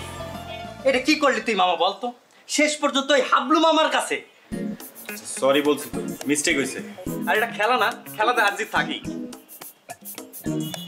এই কথা তুই বলতেছিস 3 বারের champion Niloy বলতেছে এই কথা শেষ পর্যন্ত খেলায় হার জিত থাকেই হ্যাঁ বলতেছি এবার হয় না আগামীবার হইব আর শোন আমাদের না বয়স বেশি হয়ে গেছে ঠিক আছে এখন এটা জুনিয়রদের করা কাম আমরা অনেক সিনিয়র হয়ে গেছি এই দাঁড়া জুনিয়র হ্যাঁ কোন অ্যাঙ্গেল ওই হাবলু মামার তো জুনিয়র মনে হইলো কত দেখি এই কথা শোনার পরে ওই হাবলু মামা সানফ্লাওয়ার তেল মাইরা ঠিক ঠিক করে হাসবো তুই এমন একটা কাজ করছিস মামা এলাকায় মুখ দেখানোর মতো অবস্থা থাকলো না আমি টাকা দিতেছি একটা কাজ কর বোরকা কিন না পিন্দা ঘুরতে থাক ঠিক আছে এলাকায় মুখ দেখাইতে হইব না দাঁড়া আমার মনে হইতেছে কেউ তোরে তাবিজ করছে তুই কখনো তো এই কথা বলার ছেলে না কি হইছে কত কোনো তাবিজ টাবিজ কিছু না আর শোন আনোয়ারের রহিম বাবুর ছেড়ে আনতে পাঠাইছিলাম কই হয় ভাই আসসালামু আলাইকুম ভাই ওয়ালাইকুম আসসালাম আনোয়ার কই ভাই পাড়ায় কই জানি গেল গা ভাই কামটা কি হলো ভাই কালকে গেম রাইডা গেলেন যাওয়ার হইছে কাজের কথা আসি লাইলির পার্টিতে কাচ্চি করে দিব না ভাই পারুম না মাফ করে দেন ভাই আপনার লেগে আমার জানা আছে রুমাইয়ের লেগে আমি ভাই কাচ্চি বাচ্চি রাখতে পারবো না ভাই কি কই রহিম ভাই মাথা ঠান্ডা তোমাদের ছাড়া হইব না তো বিষয়টা এমন কাচ্চি খাওয়াই ফিরবো মনে করো 7 দিন যাতে কেউ বাথরুম থেকে বাইর না হইতে পারে বুঝছো না বিষয়টা পারো না যাও এবার রেডি করে গিয়া যাও তাড়াতাড়ি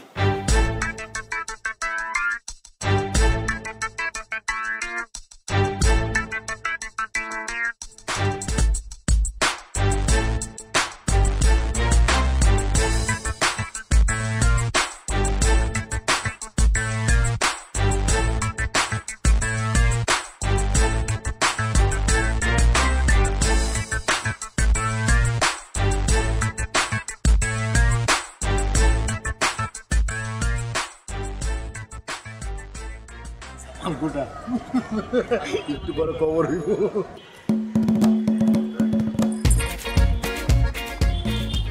তোমরা আমগুলোকে বইতা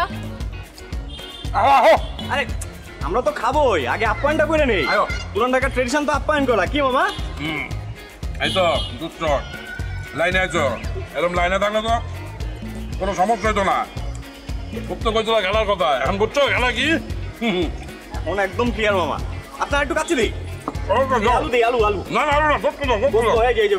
অনেক মজা হয়েছে লাইলি দাও ল লাইলি ল তুমি লইবানি খাইতাম মজা হতো তুমি একটু খাও আমগুলোকে খাইতাম আরে খাবো তো খাবার তো আছে খাও আরে মামা খান তো আছে কিছু লাগলে বললেন কিন্তু মজা হয়েছে আসলে না তুলা গোস্তলা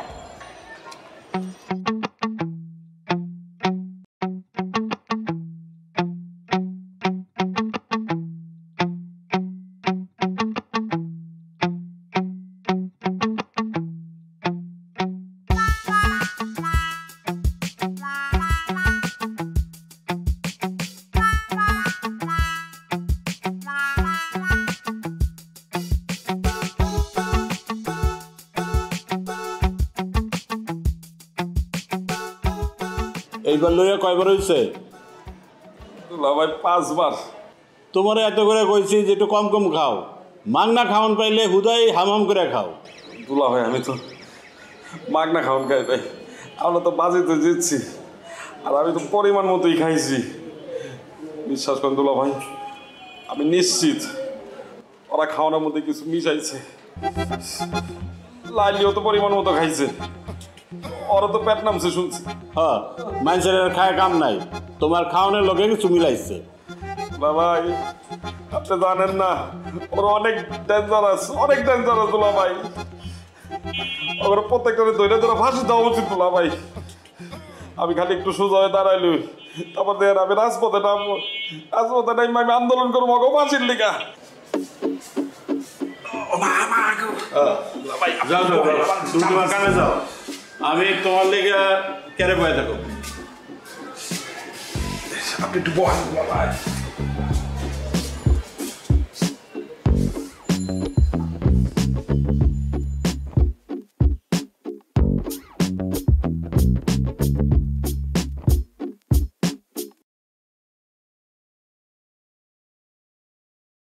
Này, sao thế nhỉ?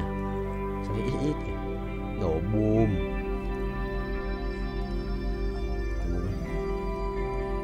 Sao nào mày? Sao nào? Không quá rồi.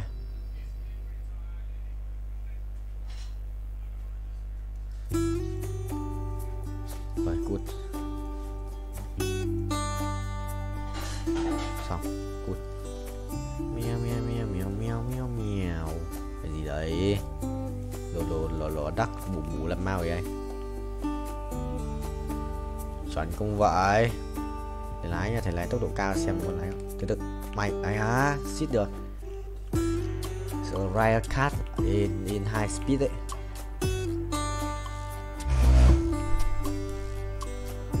Chuẩn không? Đấy á? Không được. Sợ tốc độ cao. Tốc độ cao đét mà. Rồi một lần. Hai lần thứ hai. 300 lap à? 400 lap. Chuẩn không thầy? Chuẩn không? Chuẩn không?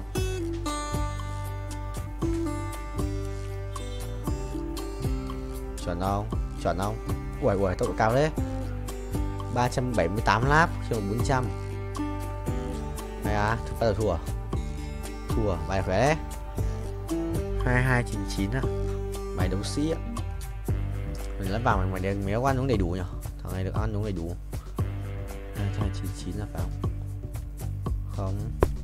Tự động chuyển hóa bàn đấu.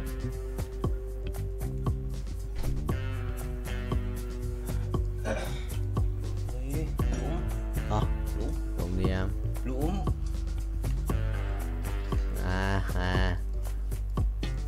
Ô, phải chấm.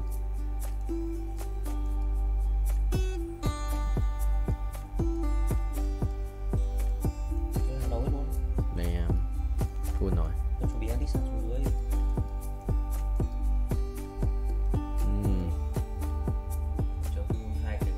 Không biết. Ok thầy ơi. Mai sẽ ride a cat. Lâu rồi. 15 phút. Well played bro. Mày lái luôn đấy, lái. Bình vua lái racing boy.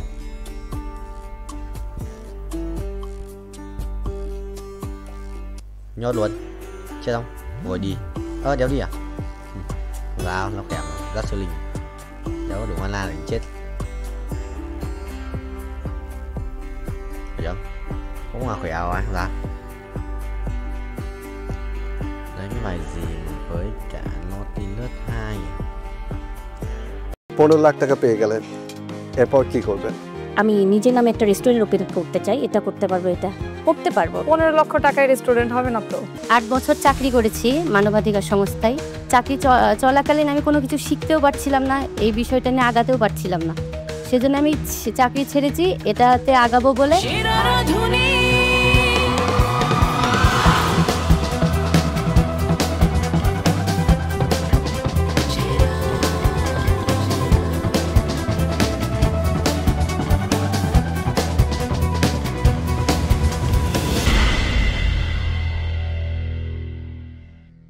আমার রেসিপির নাম হলো velvety cocoa craving. জান্নাত, কি করেন আপনি? আমার একটা অনলাইন পেজ আছে যেখানে বাসায় ফুড বানিয়ে সেটা কি বলে সেল করি। কারিগরি প্রশিক্ষণ কেন্দ্র থেকে কয়েকটা বেকিং এবং কুকিংয়ের উপরে সার্টিফাইড কোর্স করেছি এবং বর্তমানে এখন ডিপ্লোমা কালিনারি ম্যানেজমেন্টের উপরে ডিপ্লোমা করছি। কেন এত পড়াশোনা করেছেন কালিনারি নিয়ে? নিজেকে একজন প্রফেশনাল শেফ হিসেবে দেখতে চাই। যখন প্রফেশনাল শেফ হয়ে যাবেন, আমি লাস্ট 7 বছর ঈদে কখনো ছুটি নেইনি। সো ঈদ কমপ্লিটলি গন, হলিডেজ কমপ্লিটলি গন। ফ্যামিলি এটা রাজি হবে? ফ্যামিলি মানবে? আমি 8 বছর চাকরি করেছি মানবাধিকার সংস্থায়। চাকরি চলাকালীন আমি কোনো কিছু শিখতেও পারছিলাম না, এই বিষয়টা নিয়ে আগাতেও পারছিলাম না। সেজন্য আমি চাকরি ছেড়েছি, এটাতে আগাবো বলে। আর চাকরি যখন করেছি তখন আমার ছেলেকে আমার মা, আমার বোন, ওরা হলো কি দেখাশোনা করেছে। আপনার কেন মনে হচ্ছে যে সেরা রাঁধুনি সেই প্ল্যাটফর্ম যেটা আপনাকে শেফ হতে সাহায্য করবে? যারা এই কালিনারি জগতে আসতে চায় তাদের জন্য একটা সেরা প্ল্যাটফর্ম হলো সেরা রাঁধুনি। সব কিছু একটা শক্ত হাতের প্রয়োজন হয় কোনো কিছুতে সামনে আগিয়ে যেতে। তো আমার কাছে শক্ত হাত সেই সেরা রাঁধুনিটা। শেফ, আমরা কি করতে পারি বলেন? নিয়ে যাই ওয়েটিং কার্ড দিয়ে। ওয়েটিং কার্ড দিয়ে দিচ্ছি। 4 বছরের অপেক্ষা।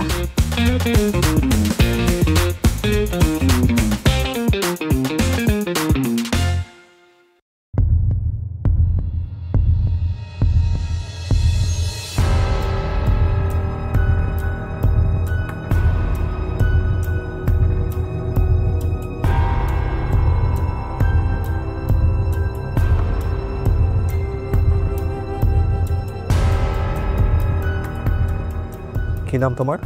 ফাতেমা খাতুন ঋতু। কি বানিয়েছো আজকে? ডেজার্ট বানিয়েছি হানি সানফ্লাওয়ার। আমি এখানে বাকলাভা করছি ক্রিম চিজ দিয়ে, যেখানে আমি ক্রিম চিজে ইউজ করেছি honey. So this is a baklava. Baklava এবং চিজ। আউটার লেয়ারটা বাকলাভা এবং উপরে cheesecake. Cheesecake and then this dum chicken. আর ওইটা নান বানাইছি আমি। এই দুটো রেসিপি থেকে যদি যে কোনো একটা সিলেক্ট করতে হয়, আমি যদি বলি আপনাকে আমি একটার জন্য মার্ক করব, সেটা কি হবে? তাহলে বাকলাভা চিজ কেক। কেন? বাকলাভা আমার বেকিং খুব ভালো লাগে করতে। কয়েকটি কুইজিনের নাম বলেন। আচ্ছা, মানে আমি ইতালিয়ান, তারপর এইভাবে বলবো কি পাস্তা, তারপর পিৎজা। ইন্ডিয়ান কুইজিনের মধ্যে আসে বিরিয়ানি, তারপর হলো বিভিন্ন ধরনের রায়তা, রাবড়ি, এগুলা। আর টার্কিশ ডেজার্ট করেছি। টার্কিশ ডেজার্টে বাকলাভা তো আসেই। থাই কুইজিনে হলো টমিয়াম স্যুপ আছে, তারপরে হলো থাই ফ্রাইড রাইস আছে। একটু লেটস সে আমরা আপনাকে আজকে সিলেক্ট করলাম, আপনি শোতে এসে শো জিতে গিয়েছেন, ওকে, 15 লাখ টাকা পেয়ে গেলেন, এরপর কি করবেন? আমি নিজের নামে একটা রেস্টুরেন্ট ওপেন করতে চাই। এটা করতে পারবো, এটা করতে পারবো। 15 লক্ষ টাকায় রেস্টুরেন্ট হবে না তো? যতটুকু হোক, ছোট হোক বা বড় হোক, যতটুকু হোক আমি করব। যদি আজকে এখানে সুযোগ না পান, তাহলে কি আপনার জার্নিটা থেমে যাবে? না না না, অবশ্যই না, আমি আবার চেষ্টা করব। I like the spirit. আপনার ফুডের টেস্ট ভালো। Thank you. এখন খুশি হতে পারেন। আপনাকে যখন 15 লাখ টাকা জিতেছেন, আপনি ইমাজিন করতে বলছে আপনি অনেক খুশি হয়ে গিয়েছিলেন। না না, এমন কিছু না। ঢাকা অবধি যাই, তখন হয়তো ইমাজিন করতে পারবো যে আমি অনেকটা একটা ধাপ হলেও এগিয়ে আসতে পারছি। ইমাজিন করেন আপনি ওয়েটিং কার্ড পেয়ে গিয়েছেন। হ্যাঁ, আচ্ছা, পেয়ে গিয়েছেন সত্যি? জি, চলে আসুন। ঠিকই জানি, কি জানি আমার মাঝে আমি সেরা রাধুনী।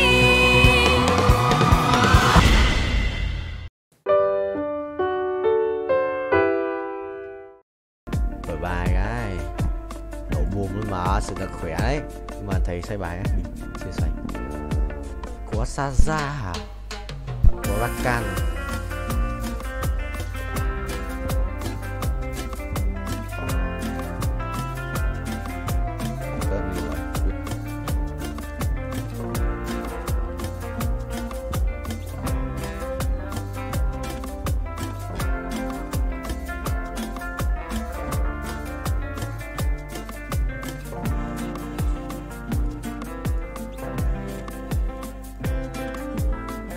Đúng vậy, át này, binh, xong là át luôn mà.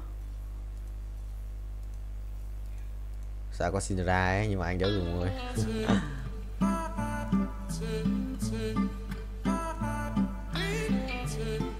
Ui, xét này. Xét đây là bài cảnh đẹp đéo chịu được. Không sao, để ơi. Bay cho đời, quay đều, quay. Ui, con lắc rồi sao, cút. Mày đi, xong rồi có át rồi. Ngày đánh bài va vẫn. Sao ra còn bài đẹp phết. Định mạnh cái xét này, ui, bình điết. Xét là mình sẽ thiếu là một cái cung mà. Cung với cung một con Kizana hoặc là một con Nautilus.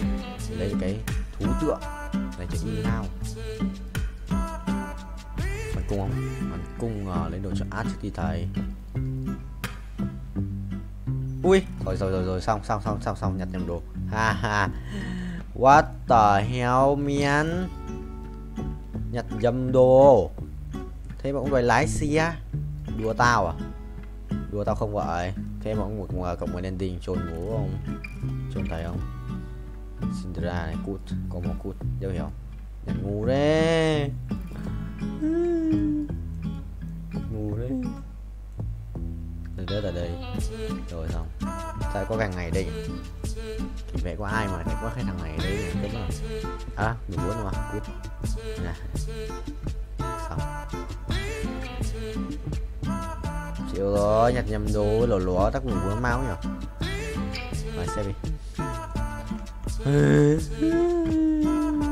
Thầy ơi, không ai nhận được cái gì? Có nhận không? Ở đây. Vòng quay may mắn, vòng quay vô cực. Anh 2 vòng à? Quay đều ra cái pet đỏ đỏ ấy đi, ra cái pet đỏ đỏ. Đi ra qua. Biết quay được vào pet Omega. Chịu rồi, tí vào lừa tao.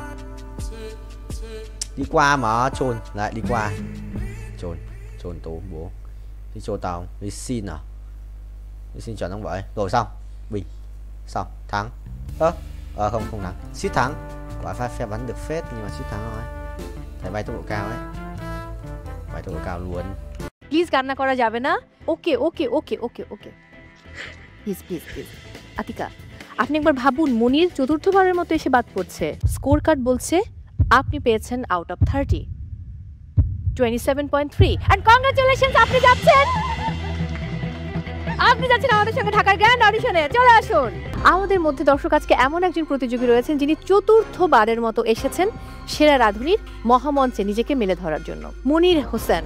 জি, এবার কি মনে হয় আসলে আপনি আপনার সেই জায়গাটা ঠিকঠাক মতো আপনার খাবার দিয়ে রাখতে পেরেছেন বা পারবেন?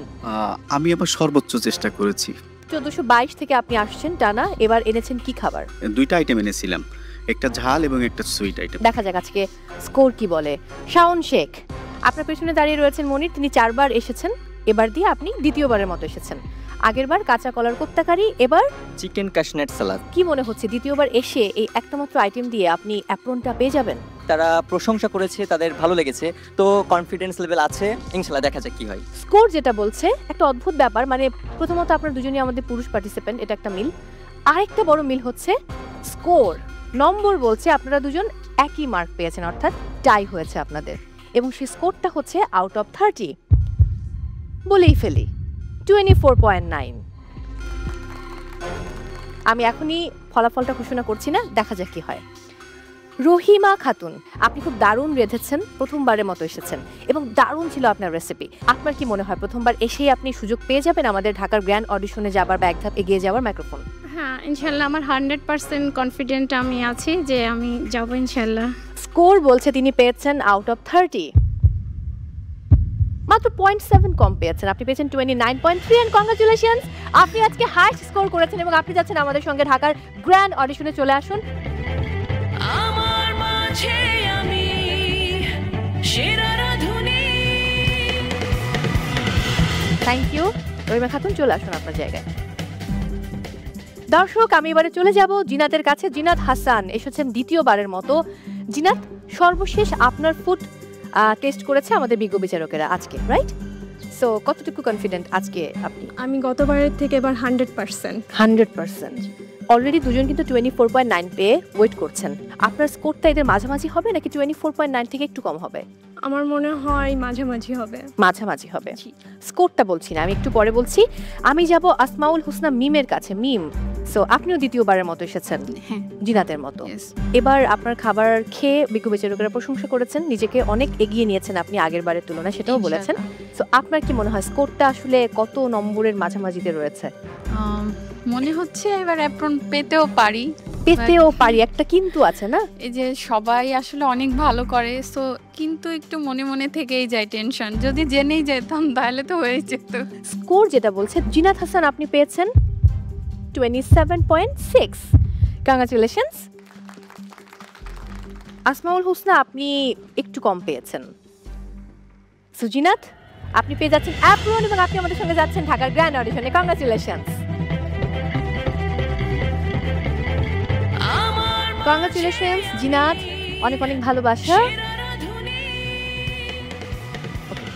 Thank you Zinat. Asmaul Husna Mim, I am so sorry, আপনি আসলে জিনাতের থেকে একটু পয়েন্ট কম পেয়েছেন। স্কোর কার্ড বলছে আপনি পেয়েছেন আউট অফ 30, 27.3 এন্ড কংগ্রাচুলেশনস, আপনি যাচ্ছেন আমাদের সঙ্গে ঢাকার গ্র্যান্ড অডিশনে। চলে আসুন। কেমন লাগছে? এখন চিৎকার দিবেন জোরে একটা। Oh my God, okay okay okay okay, congratulation, best of luck. আমি নাদিয়া নাতাশাকে অনুরোধ করবো অ্যাপ্রনটা পরিয়ে দেওয়ার জন্য।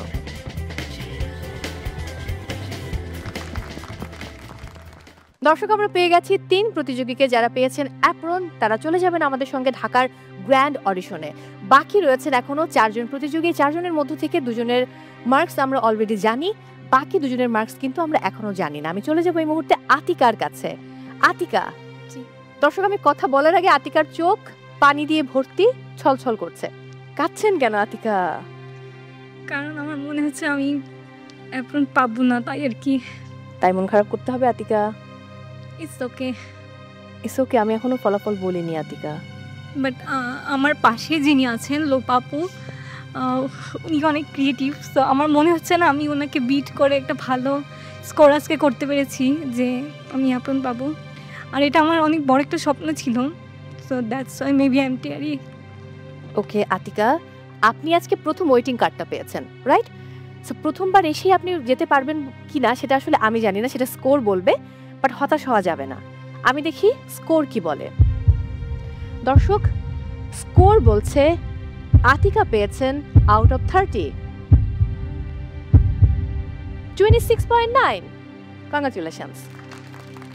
তার মানে দাঁড়ালো দর্শক, আমার এখনো একজনের ফলাফল জানা বাকি রয়েছে এবং তার আগে মনির এবং শাওন এরা কিন্তু 24.9 পেয়ে ওয়েট করছিলেন। সো যেহেতু আমি আর একজনকে নিতে পারবো, তার মানে কিন্তু আতিকা এগিয়ে রয়েছে এবং আরও একজনের ফলাফল আমি বলিনি, লোপার ফলাফলটা এখন আমরা জানি না। সো মনির, চতুর্থবারের মতো আবারও বিদায় জানাতে হচ্ছে আপনাকে আমার, এবং শাওন দ্বিতীয়বারের মতো বিদায় জানাতে হচ্ছে। বাট উই হোপ যে নেক্সট টাইম আপনারা অনেক ভালো করবেন। মনির কিছু বলতে চান? কোনো ব্যাপার না, থ্যাংক ইউ। শাওন? আমার ভালো লাগছে এখানে এসে যে আমি ফার্স্ট টাইম এসে যতটা জানতে পেরেছিলাম, সেকেন্ড টাইম এসে তার থেকে বেশি কিছু জানতে পেরেছি। থার্ড টাইম আসলে ইনশাল্লাহ এর থেকে আরও বেশি কিছু জানবো, আর তখন সরাসরি অ্যাপ্রনটা পেয়ে যাবো, ওয়েটিং কার্ড না। সো লোপা, আপনার কি মনে হয় আগের বছর দর্শক লোপা মাত্র 1 মার্কের জন্য অ্যাপ্রনটা পাইনি, যেতে পারেনি ঢাকার গ্র্যান্ড অডিশন, এবং দ্বিতীয়বারের মতো লোপা এবার এসেছে। লোপা, কি মনে হচ্ছে? মনেটা হচ্ছে আমি যাব। ওকে আতিকা? ওর কোনো ভাষা নেই দর্শক এই মুহূর্তে। একটু আগেই বলছিলাম আতিকা পেয়েছে আউট অফ 30 26.9 এবং স্কোর বলছে লোপা, কামরুন নাহার লোপা, আপনি পেয়েছেন আউট অফ 30 কত? মাত্র 1 মার্কের জন্য আগেরবার বাদ পড়েছিলেন, এবার পার্থক্য মাত্র 0.2। স্কোর বলছে আতিকা পেয়েছে 26.9 এবং লোপা আপনি পেয়েছেন 27.1। এন্ড কংগ্রাচুলেশনস, আপনি যাচ্ছেন আমাদের সঙ্গে। চলে আসুন। আমি রাহিমা সুলতানা রিতাকে আবার অনুরোধ করব অ্যাপ্রনটি পরিয়ে দেবার জন্য। অ্যান্ড আমি আতিকাকে বলবো মন খারাপ করা যাবে না, এটা ফার্স্ট টাইম, রাইট? আপনি যেহেতু প্রথমবার এসে এত ভালো করেছেন, তার মানে আপনি আরও ভালো করবেন, চেষ্টা অব্যাহত রাখতে হবে। Thank you so much. Congratulations. And Atika, love you. Please কান্না করা যাবে না। Okay okay okay okay okay please please please. Atika, আপনি একবার ভাবুন, মনির চতুর্থবারের মতো এসে বাদ পড়ছে, অ্যান্ড লোপা আপু আপনার থেকে অনলি 0.2 মার্ক পেয়েছে। 0.2। উনি আগের বার 1 মার্কের জন্য বিদায় নিয়েছিলেন। একদম কাটতে হয় না, please please please.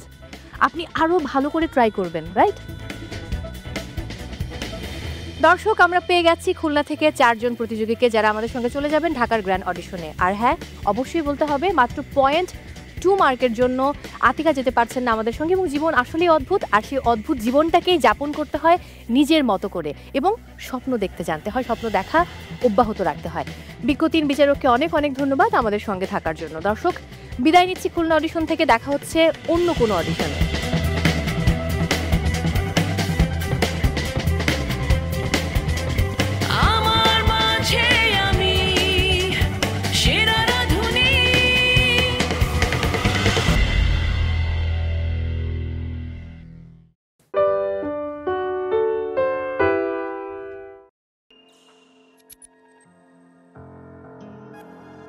Dương ơi, ra xem quanh nghề. Theo người đá gì này.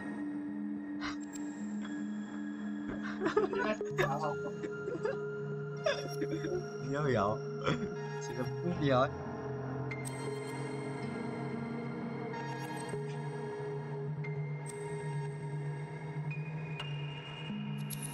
Nó cái đéo gì. Ui.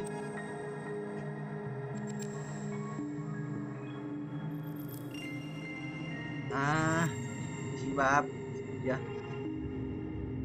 Nghỉ đi em, anh chưa nghỉ được lâu mặt. Nhá đi. Nhá đi vượt lùi.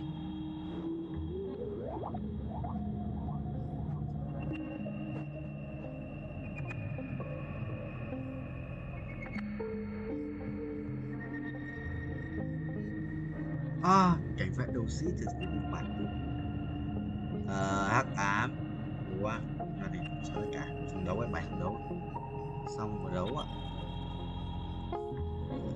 Đây đây đây đây đây này, đây này, đây đây này, hết rồi, đây này, đây đây, chất lỡ đéo gì.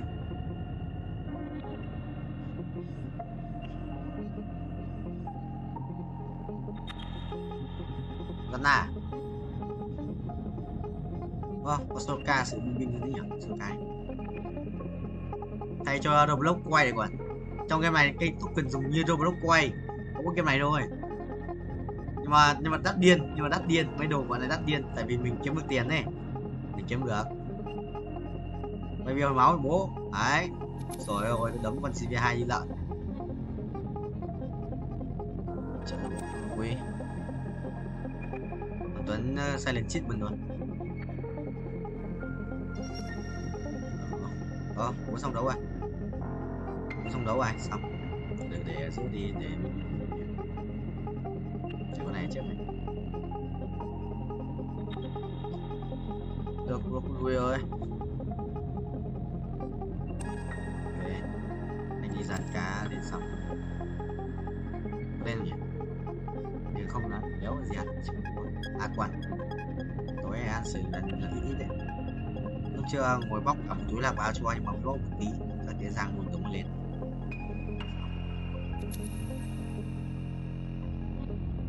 Tiếp bạn khỏe đấy, bạn khỏe đét mà.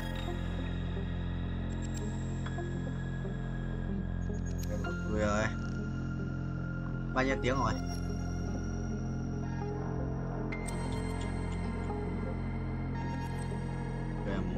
Anh chắc là hơn 20, tầm 25 gì đấy.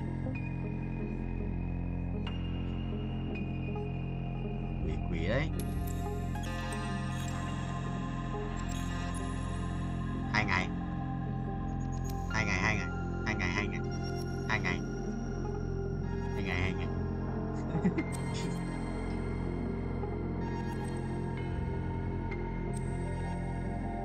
Ê, đéo dồn được cái đéo này này.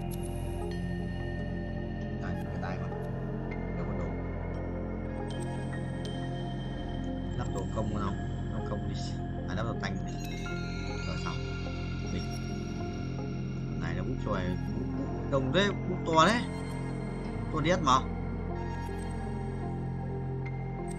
điên, to điên.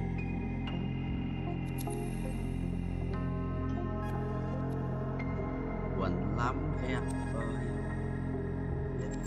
ai bây giờ anh vào xem kêu quên livestream, nhưng mà xem livestream xong bị lag quá, anh đéo xem. Lag cái OBS gì và OBS là đéo hiện cái xem trước lên kệ, thì tiếp xem lại xong.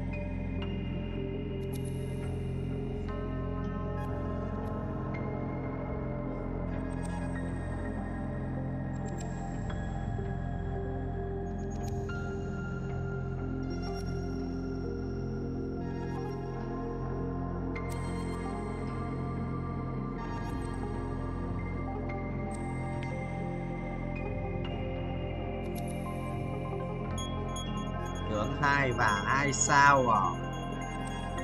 Đéo được. Còn kia này, ở kia này. Còn kia này. Để kiếm quyền lắc 2. Còn không, đéo quần.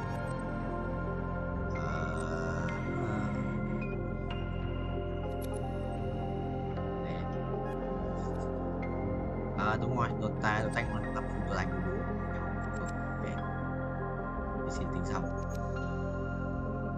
Quay ba lô rồi. Quay được 7 phút nữa để qua đi nha.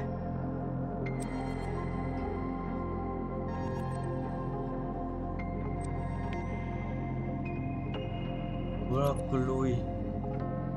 Yes. Sao lại chết mình thế rồi?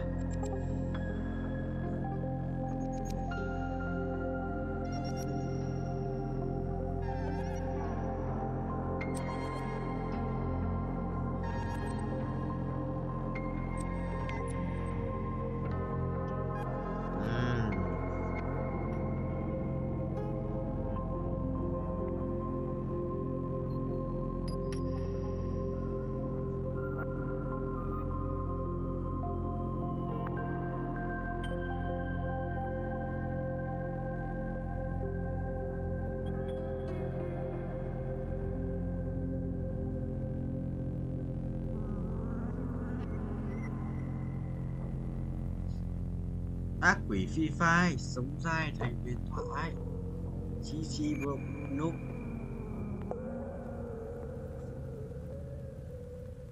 Mua nhót à? Chiếc Tana này. Cái này vứt hàng đi. Rồi, ngon.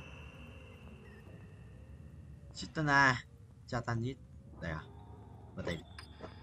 Được. Đến không? Ủa đến luôn mở. Nguyên sàn à? Này, cái quanh cái đá này phải hỗ trợ nguyên sàn đấy. Chôn lúa.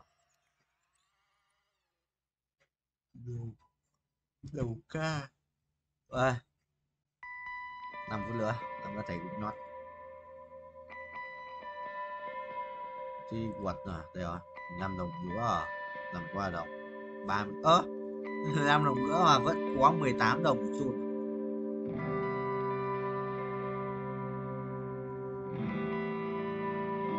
Ghép pet không?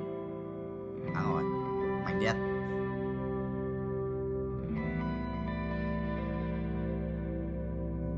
Xong đấu giải hơi mở. Ở đây đi. 2 đồng, 5 bảng. 7k game mở.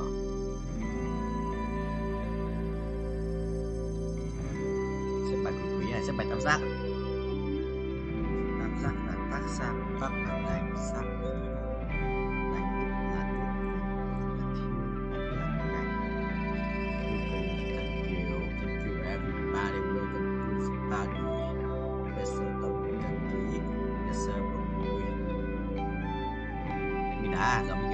Đánh lắp full đồ ấy. Sorry nhé. Đi xin. Đó là ngoan. Một tổ đi xin này. Một tổ đi xin, một tổ bên ngoài xong. Ta đi xin nó không? 2% ta đi xin nó không? Đấy. Đấy ta đi xin cho bố. Áo trên. Còn bia. Soraka. Vienna. Chân luôn.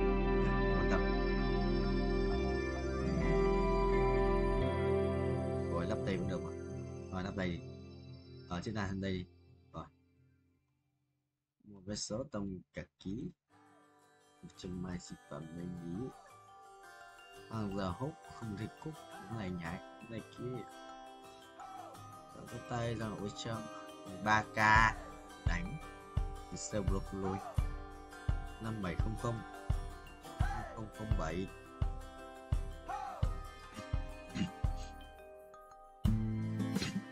Không à, bị giật máy view, bị giật biết. Đánh đéo này, đéo sao đánh bên nhà.